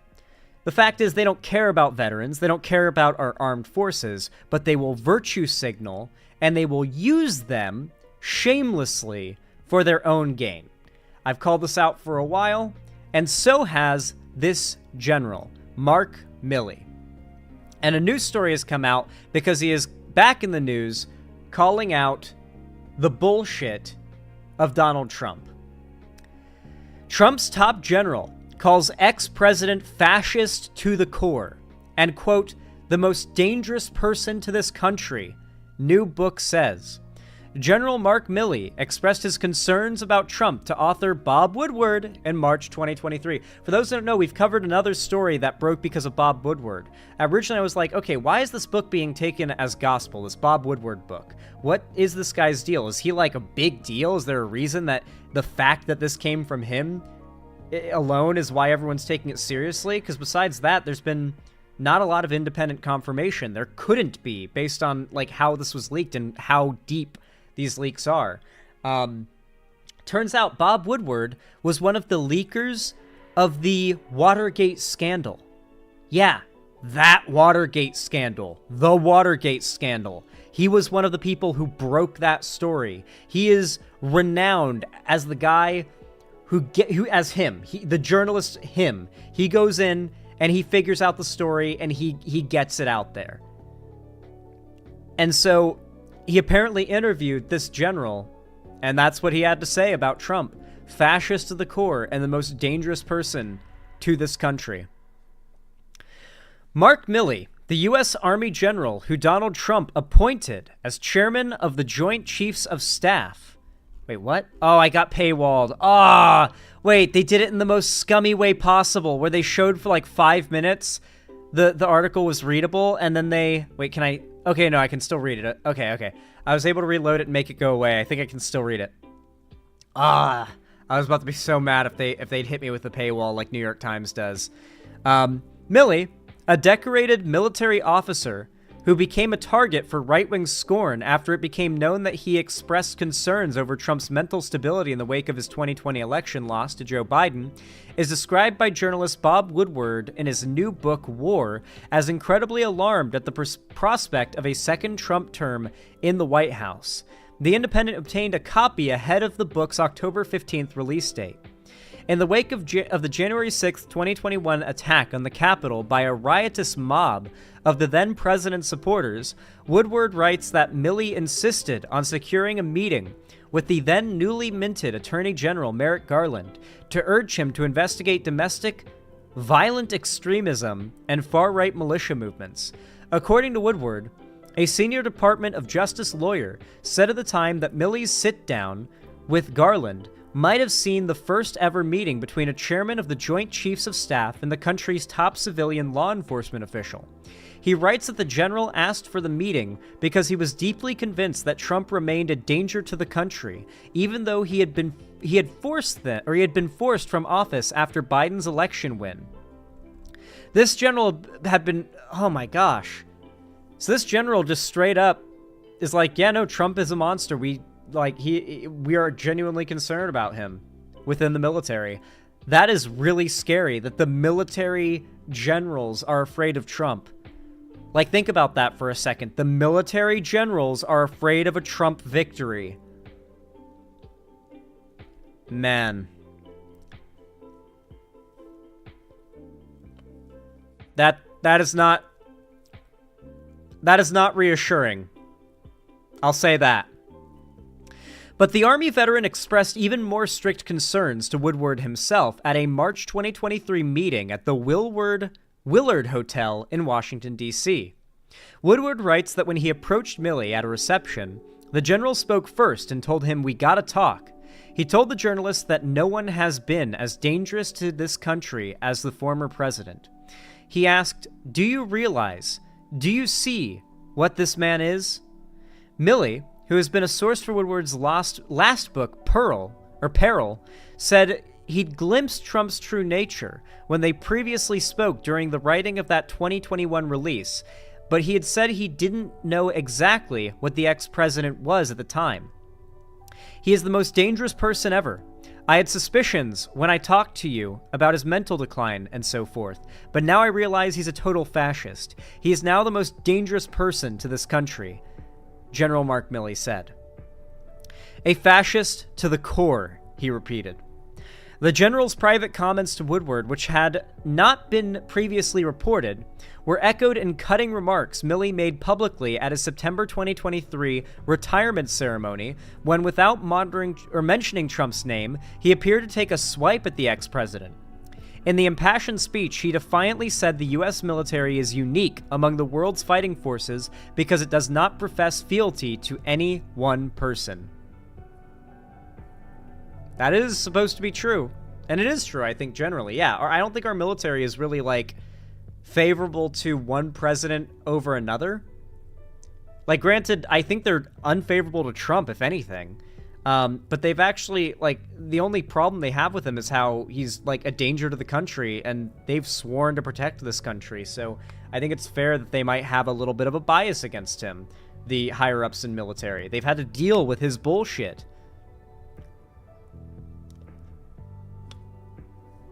The oath is to the Constitution?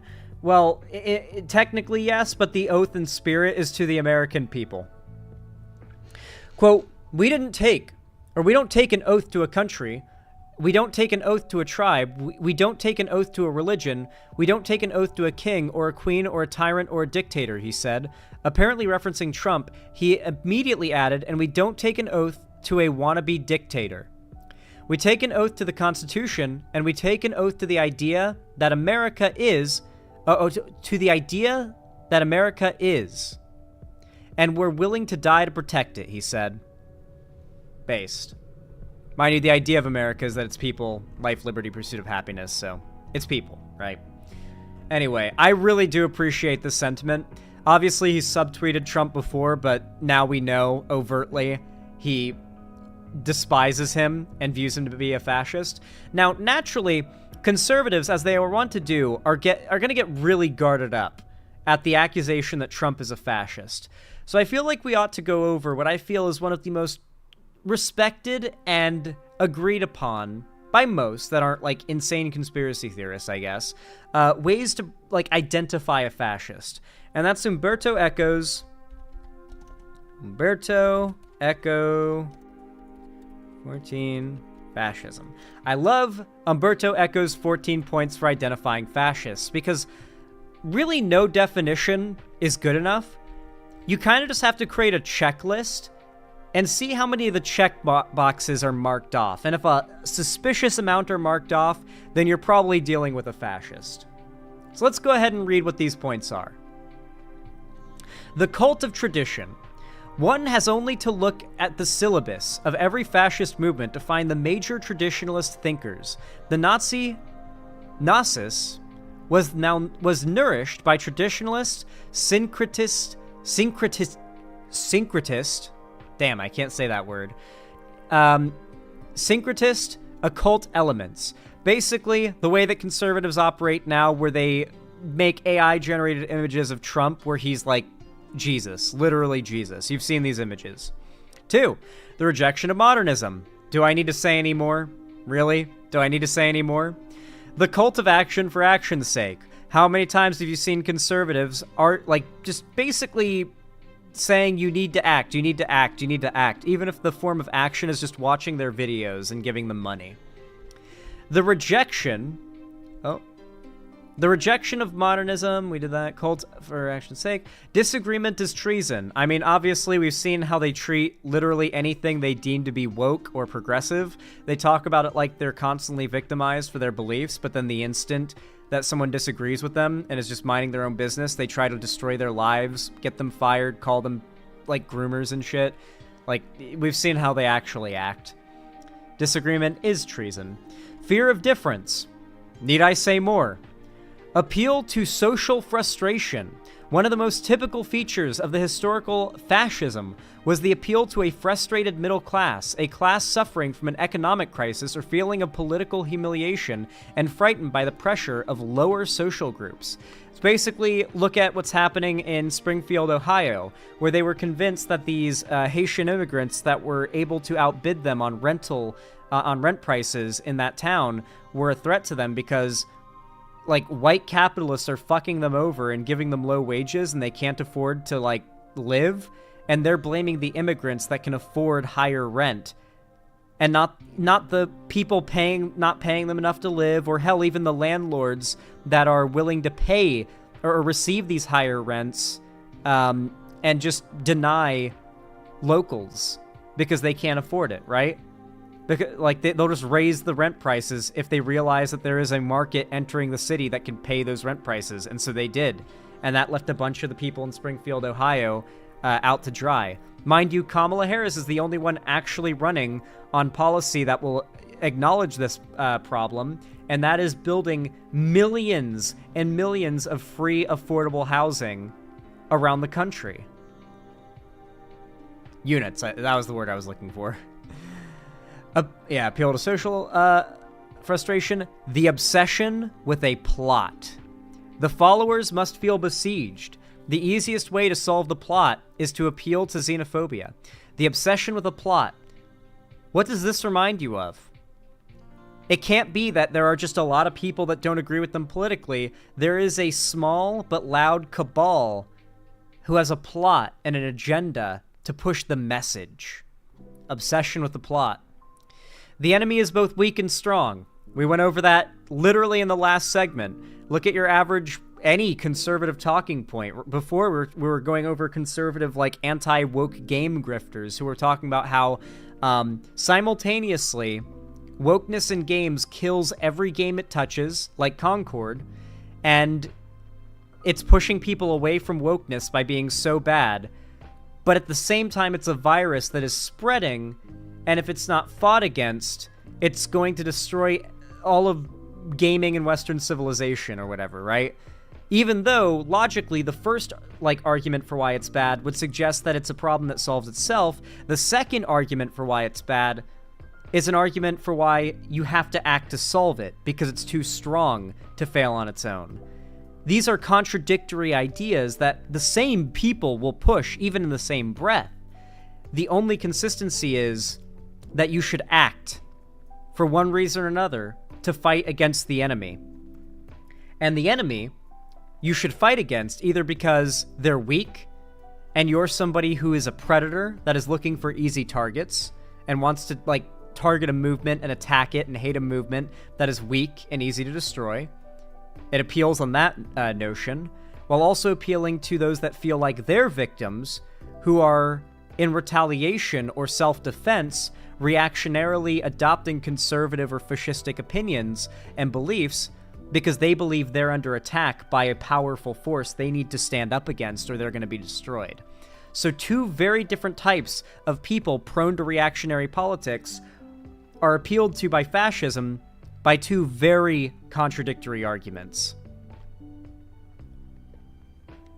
Pacifism is trafficking with the enemy. Ooh, this is a really good one. It actually ties into the last segment as well. You know how a lot of conservatives have been attacking Actman?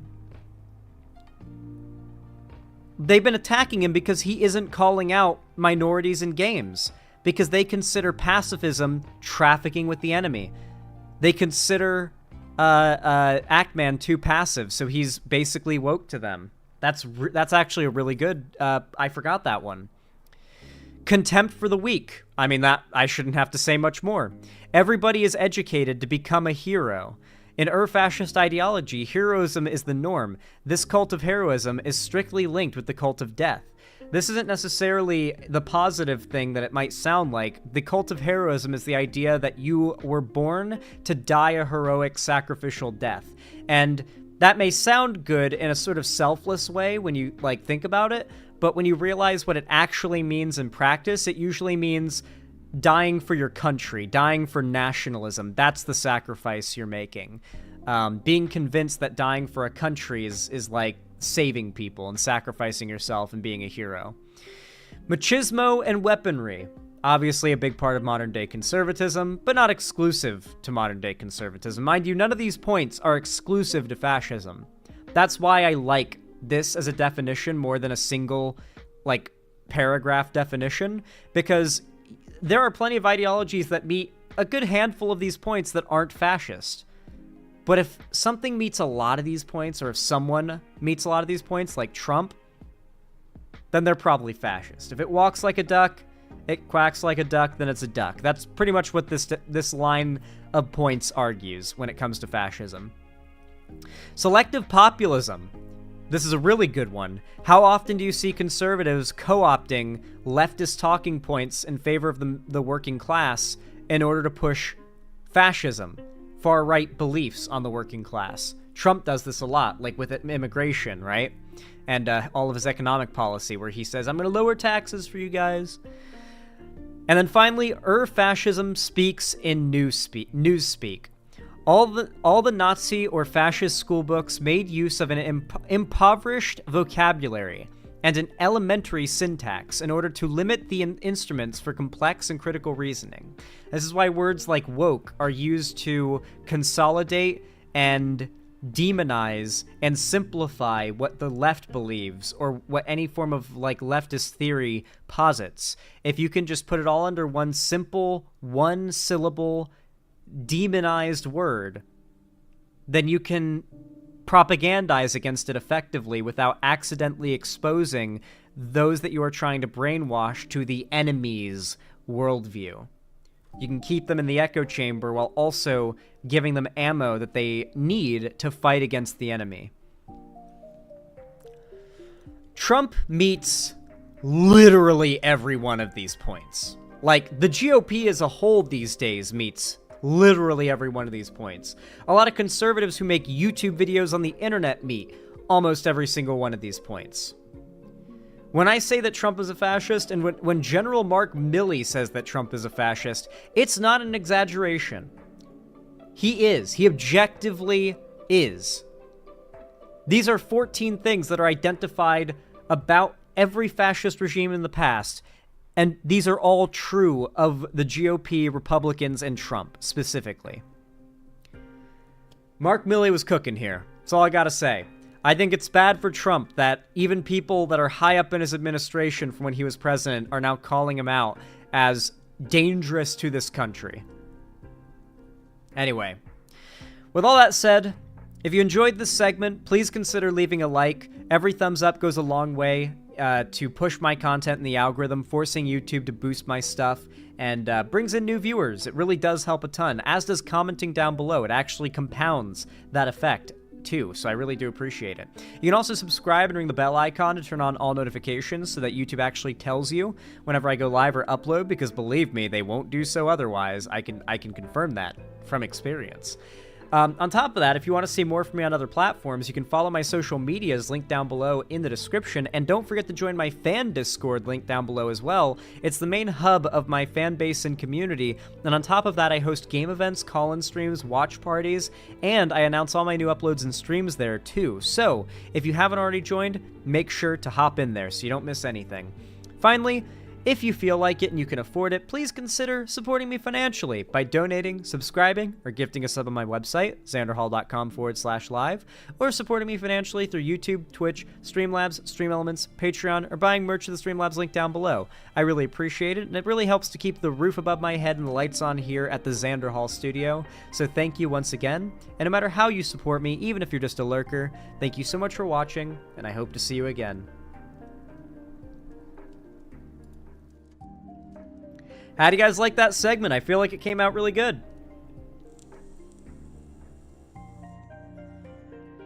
Will we get a segment on Jill Stein? Oh, man. Thank you for telling me. I actually have been meaning to add that to the list. It won't be today, probably tomorrow, but yeah, I honestly think there will be a segment on Jill Stein.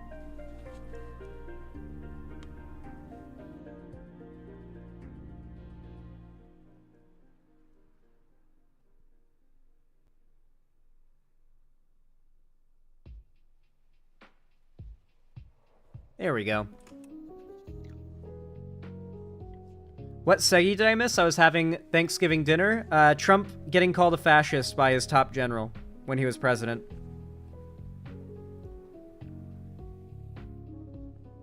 All right. I got one topic left for you guys today. I hope you guys are excited for it. It's a pretty good one, too. It's a juicy one. It's a fun one.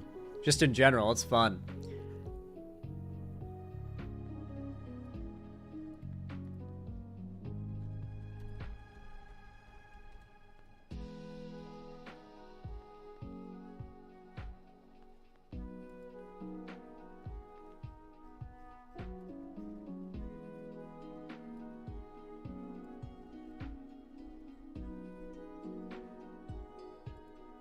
All right. Y'all know what to do when I say action, right? 3, 2, 1, action. Guys, you know what? I take back all those mean things I've said about the British. The Brits are alright. They did something based a couple days ago. Something that I'm surprised I hadn't heard about until today. This is genuinely one of the funniest stories I've had the pleasure of covering in the realm of politics on my stream. Like, how did I not hear about this in chat the other day, frankly? Like, how did you guys not know about it enough to be talking about it? Wait until you hear this headline. People who haven't heard it before are not going to believe it when they hear it. Youth activists release thousands of live crickets at anti-trans conference in London. The conference, which was hosted with opening remarks by J.K. Rowling, that's right, it's a Terf meeting, was put on by LGB Alliance, or Lesbian Gay Bi Alliance, an anti-LGBT hate group started by two straight people who lie publicly and claim they're gay. Very good stuff. Very, very good stuff the UK's got going on over there in politics. A trans exclusionary organization. So scrolling onward. As anti-trans advocacy group known as LGB Alliance reportedly had its annual conference interrupted by thousands of unexpected guests on Friday in London. I love that. The guests being an orchestra of crickets. Journalist Michael Baggs posted a video of the incident to X. God damn it, they tricked me into saying it. Twitter. It's Twitter. A video of the incident to Twitter, writing, quote, "Someone released a box of crickets in the LGB Alliance conference hall. Alexa, play Despacito. Warning, scroll no further if you have any entomophobia." I guess if you don't like seeing lots of bugs, and I mean lots of bugs, though they are harmless, then warning, I suppose? So here's the original tweet that made this headline hit and go viral. I have a feeling this person might have been the one that released the crickets. I have a suspicion.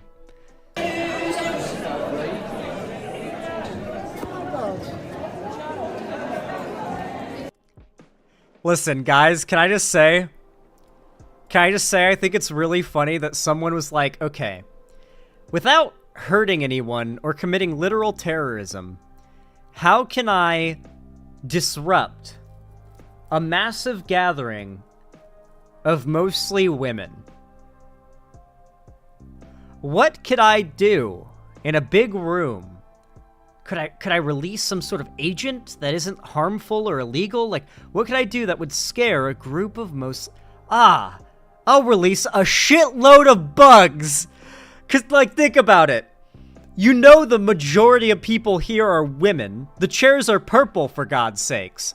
Whoever thought this up was a genius, because they were like, I'm willing to bet the majority of people in this audience are the type of person to scream and run at the sight of a bug, especially if it's a lot of bugs. That's why a lot of these chairs are empty, it would seem, despite J.K. Rowling headlining the opening statements of this. They're everywhere. They're bitches to catch, too. I've had a few crickets get into my house from my open back door, and they're so annoying to catch.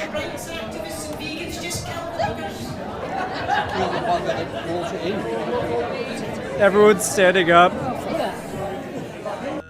Oh, they're clearing out. Holy shit. I actually don't think anybody released the bugs. I actually think those bugs came from one of the most famous Terfs out there. J.K. Rowling. They actually came from J.K. Rowling. You guys know that, right?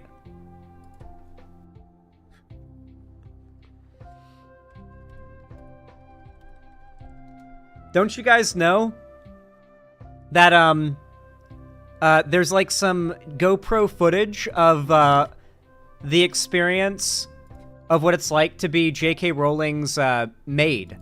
This is J.K. Rowling's maid who recorded GoPro footage of their last visit to her mansion. And, this is what happens when you catch her in the mold. When you catch her when she's when the rot is consuming.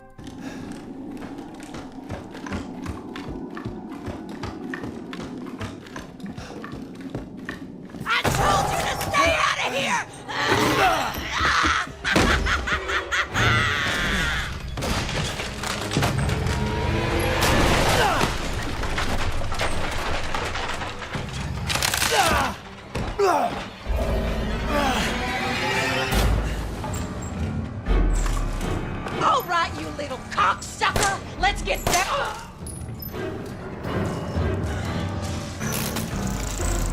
The bugs! See? It's J.K. Rowling's bugs. When J.K. Rowling enters a room, her bugs get out. You gotta keep yourself from getting attacked by J.K. Rowling's bugs. This is why you always bring a homemade flamethrower when you deal with J.K. Rowling, like when you're gonna talk to her.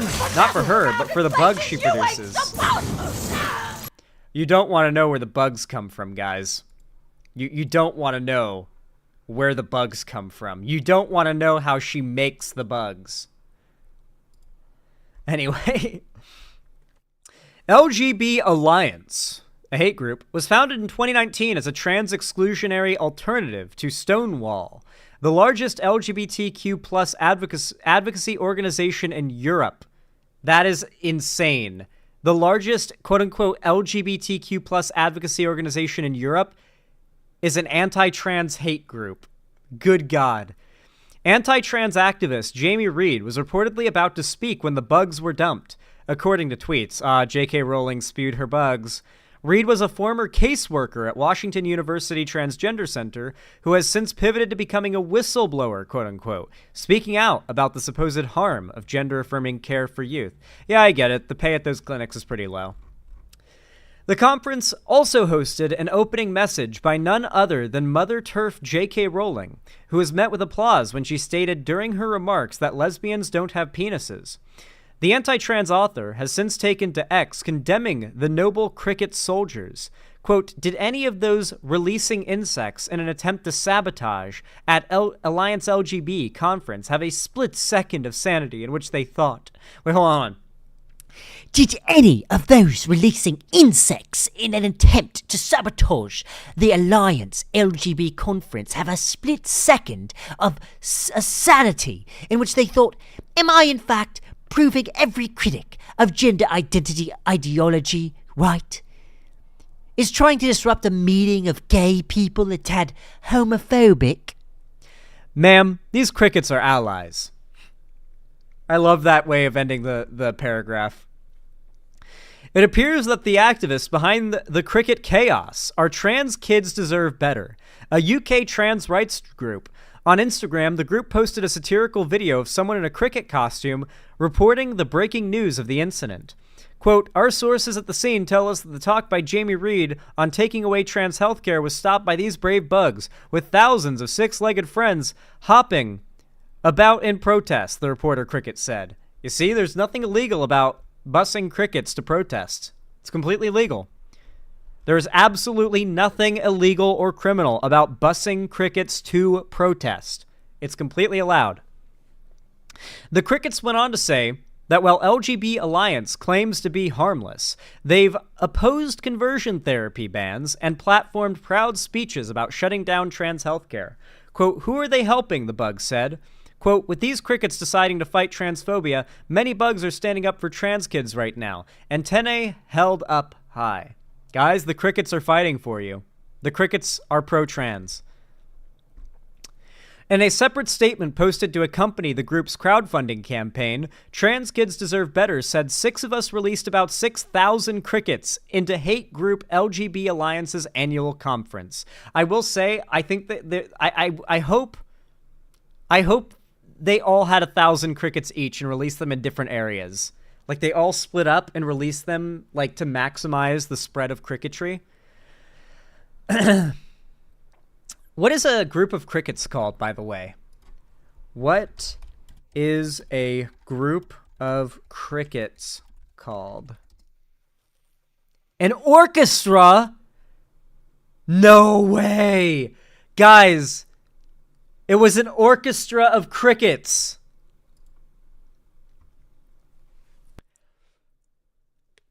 In a separate statement posted to accompany the group's crowdfunding campaign, Trans Kids Deserve Better said that 6 of them released about 6,000 crickets into hate group LGB Alliance's annual conference. The result of the conference, if it had gone ahead as planned, would have been an acceleration of transphobic hate and misinformation, which drives much of the attack on our healthcare and our dignity, unquote.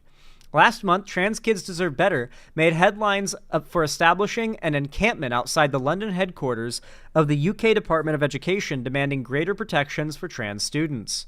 Based, yeah, literally protesting for the safety of kids. That's completely reasonable. Yeah, these crickets were based, guys. These crickets were absolutely based. I wonder if there's more videos of the crickets. Is there more video, or is that all we have? I want to see if we've got videos of it.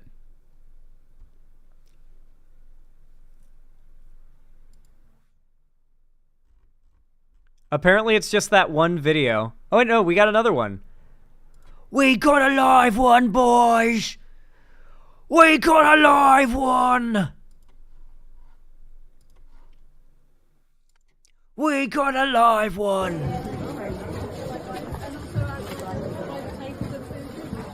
The fucking Bort of the Boreal Valley theme starts playing. Fucking Dark Souls music. Oi, you got a license for those crickets? Oh my god, they're having to vacuum them up. They're everywhere. Dude, you know there were women screaming when they realized they had crickets on them, dude. Mind you, I feel I should let you guys know, crickets are absolutely harmless. These ones in particular, these are meal crickets. Completely harmless. You buy them from pet stores to feed to reptiles and snakes and stuff like that, and like lizards and whatnot. They're completely harmless. They don't even bite. The worst they could do is poop on someone, I guess. I suppose someone could be allergic to them. Worst case scenario, but like, it's a cricket. There's crickets outside. They'd be just as likely to have an allergic reaction going outside where there are crickets walking in the grass. You know, it's like, at that point, it's like you can't really, like, that's such a, that allergy, you can't claim someone was like committing assault by exposing someone to a cricket. But yeah.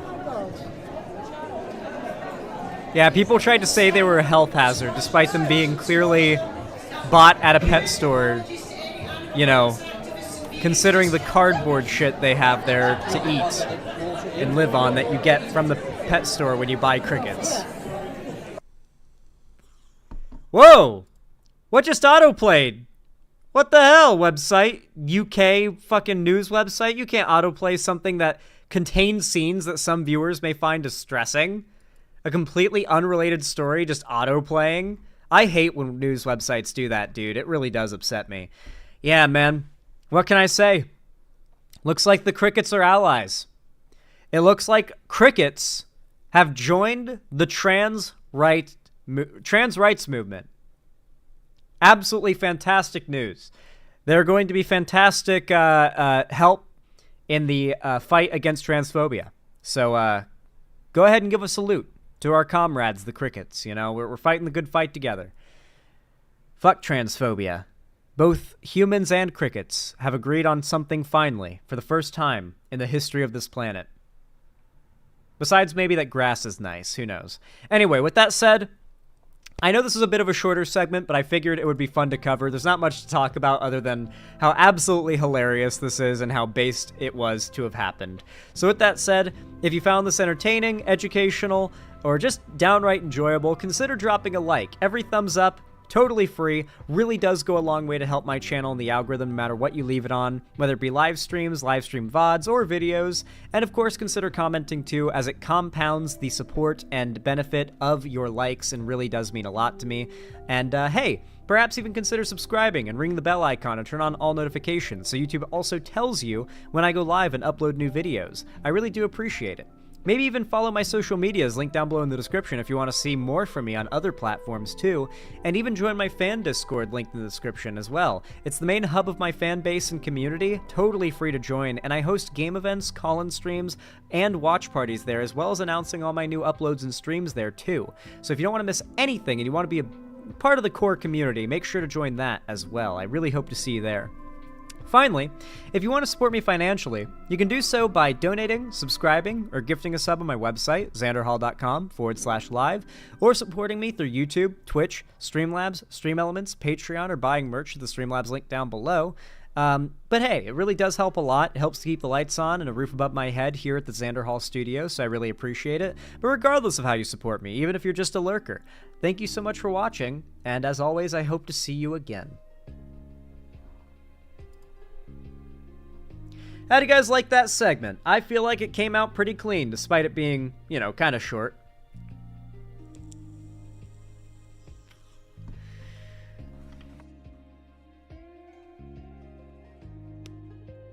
Fun segment? Hell yeah. I figured it would help to, have a little bit of a silver lining to some of the more bleak stories we covered today, you know? But yeah, that's the last segment I have for us to cover today.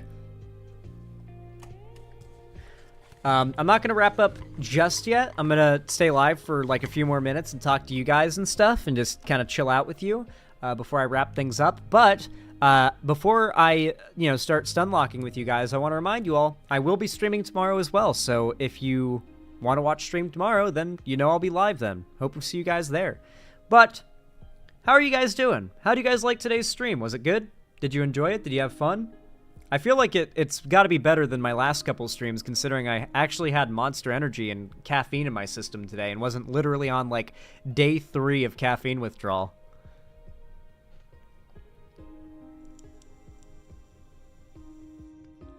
Cool and good. I've had a lot of fun. They confirmed it was 6,000 crickets. Nice.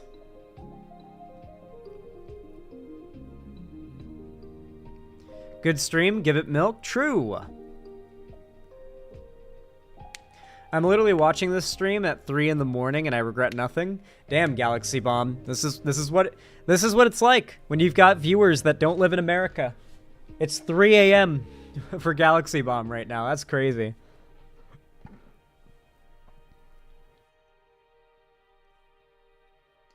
Won 4 engagements with the enemy in MTSD2 campaign. Fuck Nazis. Cool.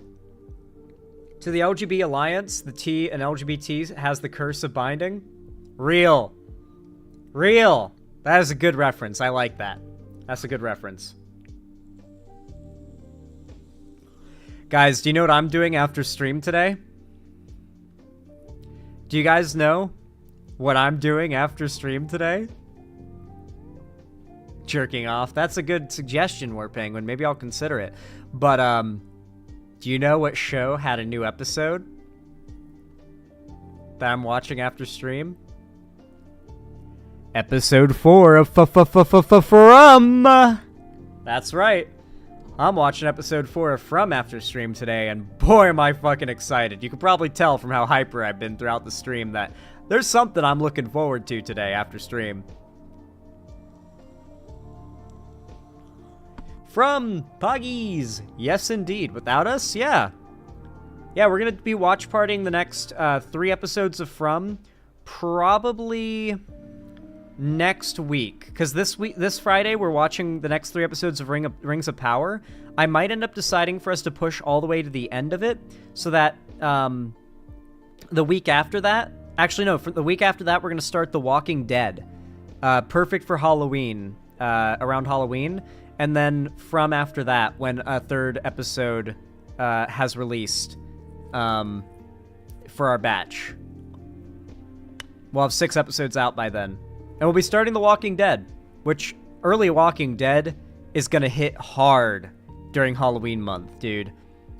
The Walking Dead is like peak television from season 1 to, I would argue, season 6. Then in season 7, it gets a little but if you stick through, shit starts to get real good again, dude. I had a couple of seasons that were a little bit of a drop, and I was like, what's going on here? And the show as a whole had a massive, like, drop off in viewership that didn't come back, because people don't come back after they drop off of something usually. But then it went back to being good again. It's like, man, kind of sucks that people aren't coming back as much, though. But what can I say? I am cursed to be a Walking Dead fan in 2024. The Walking Dead has had, like, quite the meme resurgence at the same time, so I guess it is actually kind of coming back. Like, The Walking Dead has had a significant resurgence when it comes to memes. You've read the comic and played the Telltale games and not seen the show? That goes crazy, Galaxy Bomb. That's going to be so... I really hope you come to the watch parties. Your experience with it is going to be fun, because I've consumed everything Walking Dead related, from the VR games to the, like, shitty video games like Survival Instinct, to the great video games like Telltale games, to all the spin-off shows. I love The Walking Dead, so... And, of course, I've read the comics. I read them back when I was working as a lifeguard on my lunch break, and what spurned it on was the wait between season 6 and 7 to find out what happens with that cliffhanger. No one spoil, by the way, or you're banned, now that we're going to be watch partying the show. Like, that wait is what forced me to take up reading the comic, and by the time, like, I had caught up fully on the comic by the time the show had resumed. We starting from episode 1? Damn right we are. Where else would we start?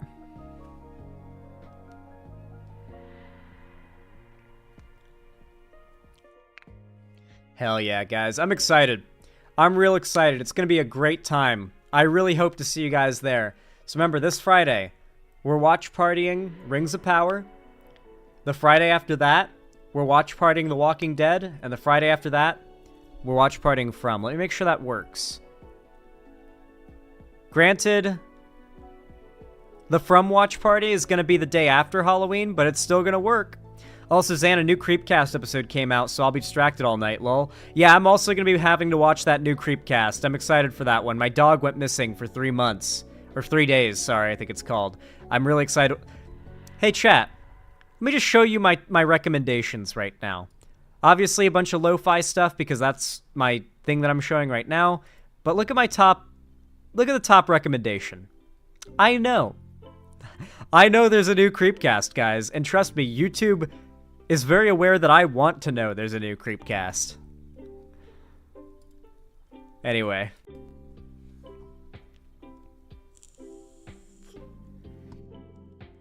No, Democratic Isaiah 98. Trust me, it's not overkill, because if you don't have serious consequences for it, people will do it anyway, thinking it's just like a mean-spirited joke, and if there's no real consequences, they'll just do it if they have the sense of humor where they find doing that funny. Because people like spoiling stuff for like to be funny. Trust me, it's gotta be punishable as like a form of like trolling and trying to fuck up the experience for everyone, or people will do it because they won't think it's serious. But trust me, like, I think everyone else here who goes to watch parties can agree, they want spoilers to be a bannable offense. They don't want to have things that we're watching blind be spoiled, and for there not to be a real, like bad result if you do it. Something that, like, discourages it as heavily as possible. If you don't do it, you've got nothing to worry about. But if you do it, you're actively trying to fuck up everyone's experience. That deserves a ban. You're there to disrupt things. And that's why it's a ban. Not because you're ruining a show, because you're trying to disrupt people's enjoyment in the server.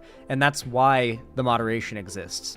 To make sure that people in the server are enjoying being in the server. Like, that's what's the point of it at the end of the day if people don't enjoy being in it. I'm hoping to see more of your streams. I never get to talk to people, so this could be good for me if I don't get in trouble. Yeah, the way you're talking in chat sounds like you're in, like, an extremely abusive living situation. Do you need me to, like, call the police?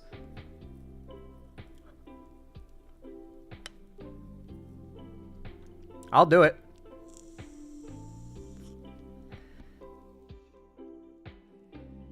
Spoiler, the guy in From dies. True.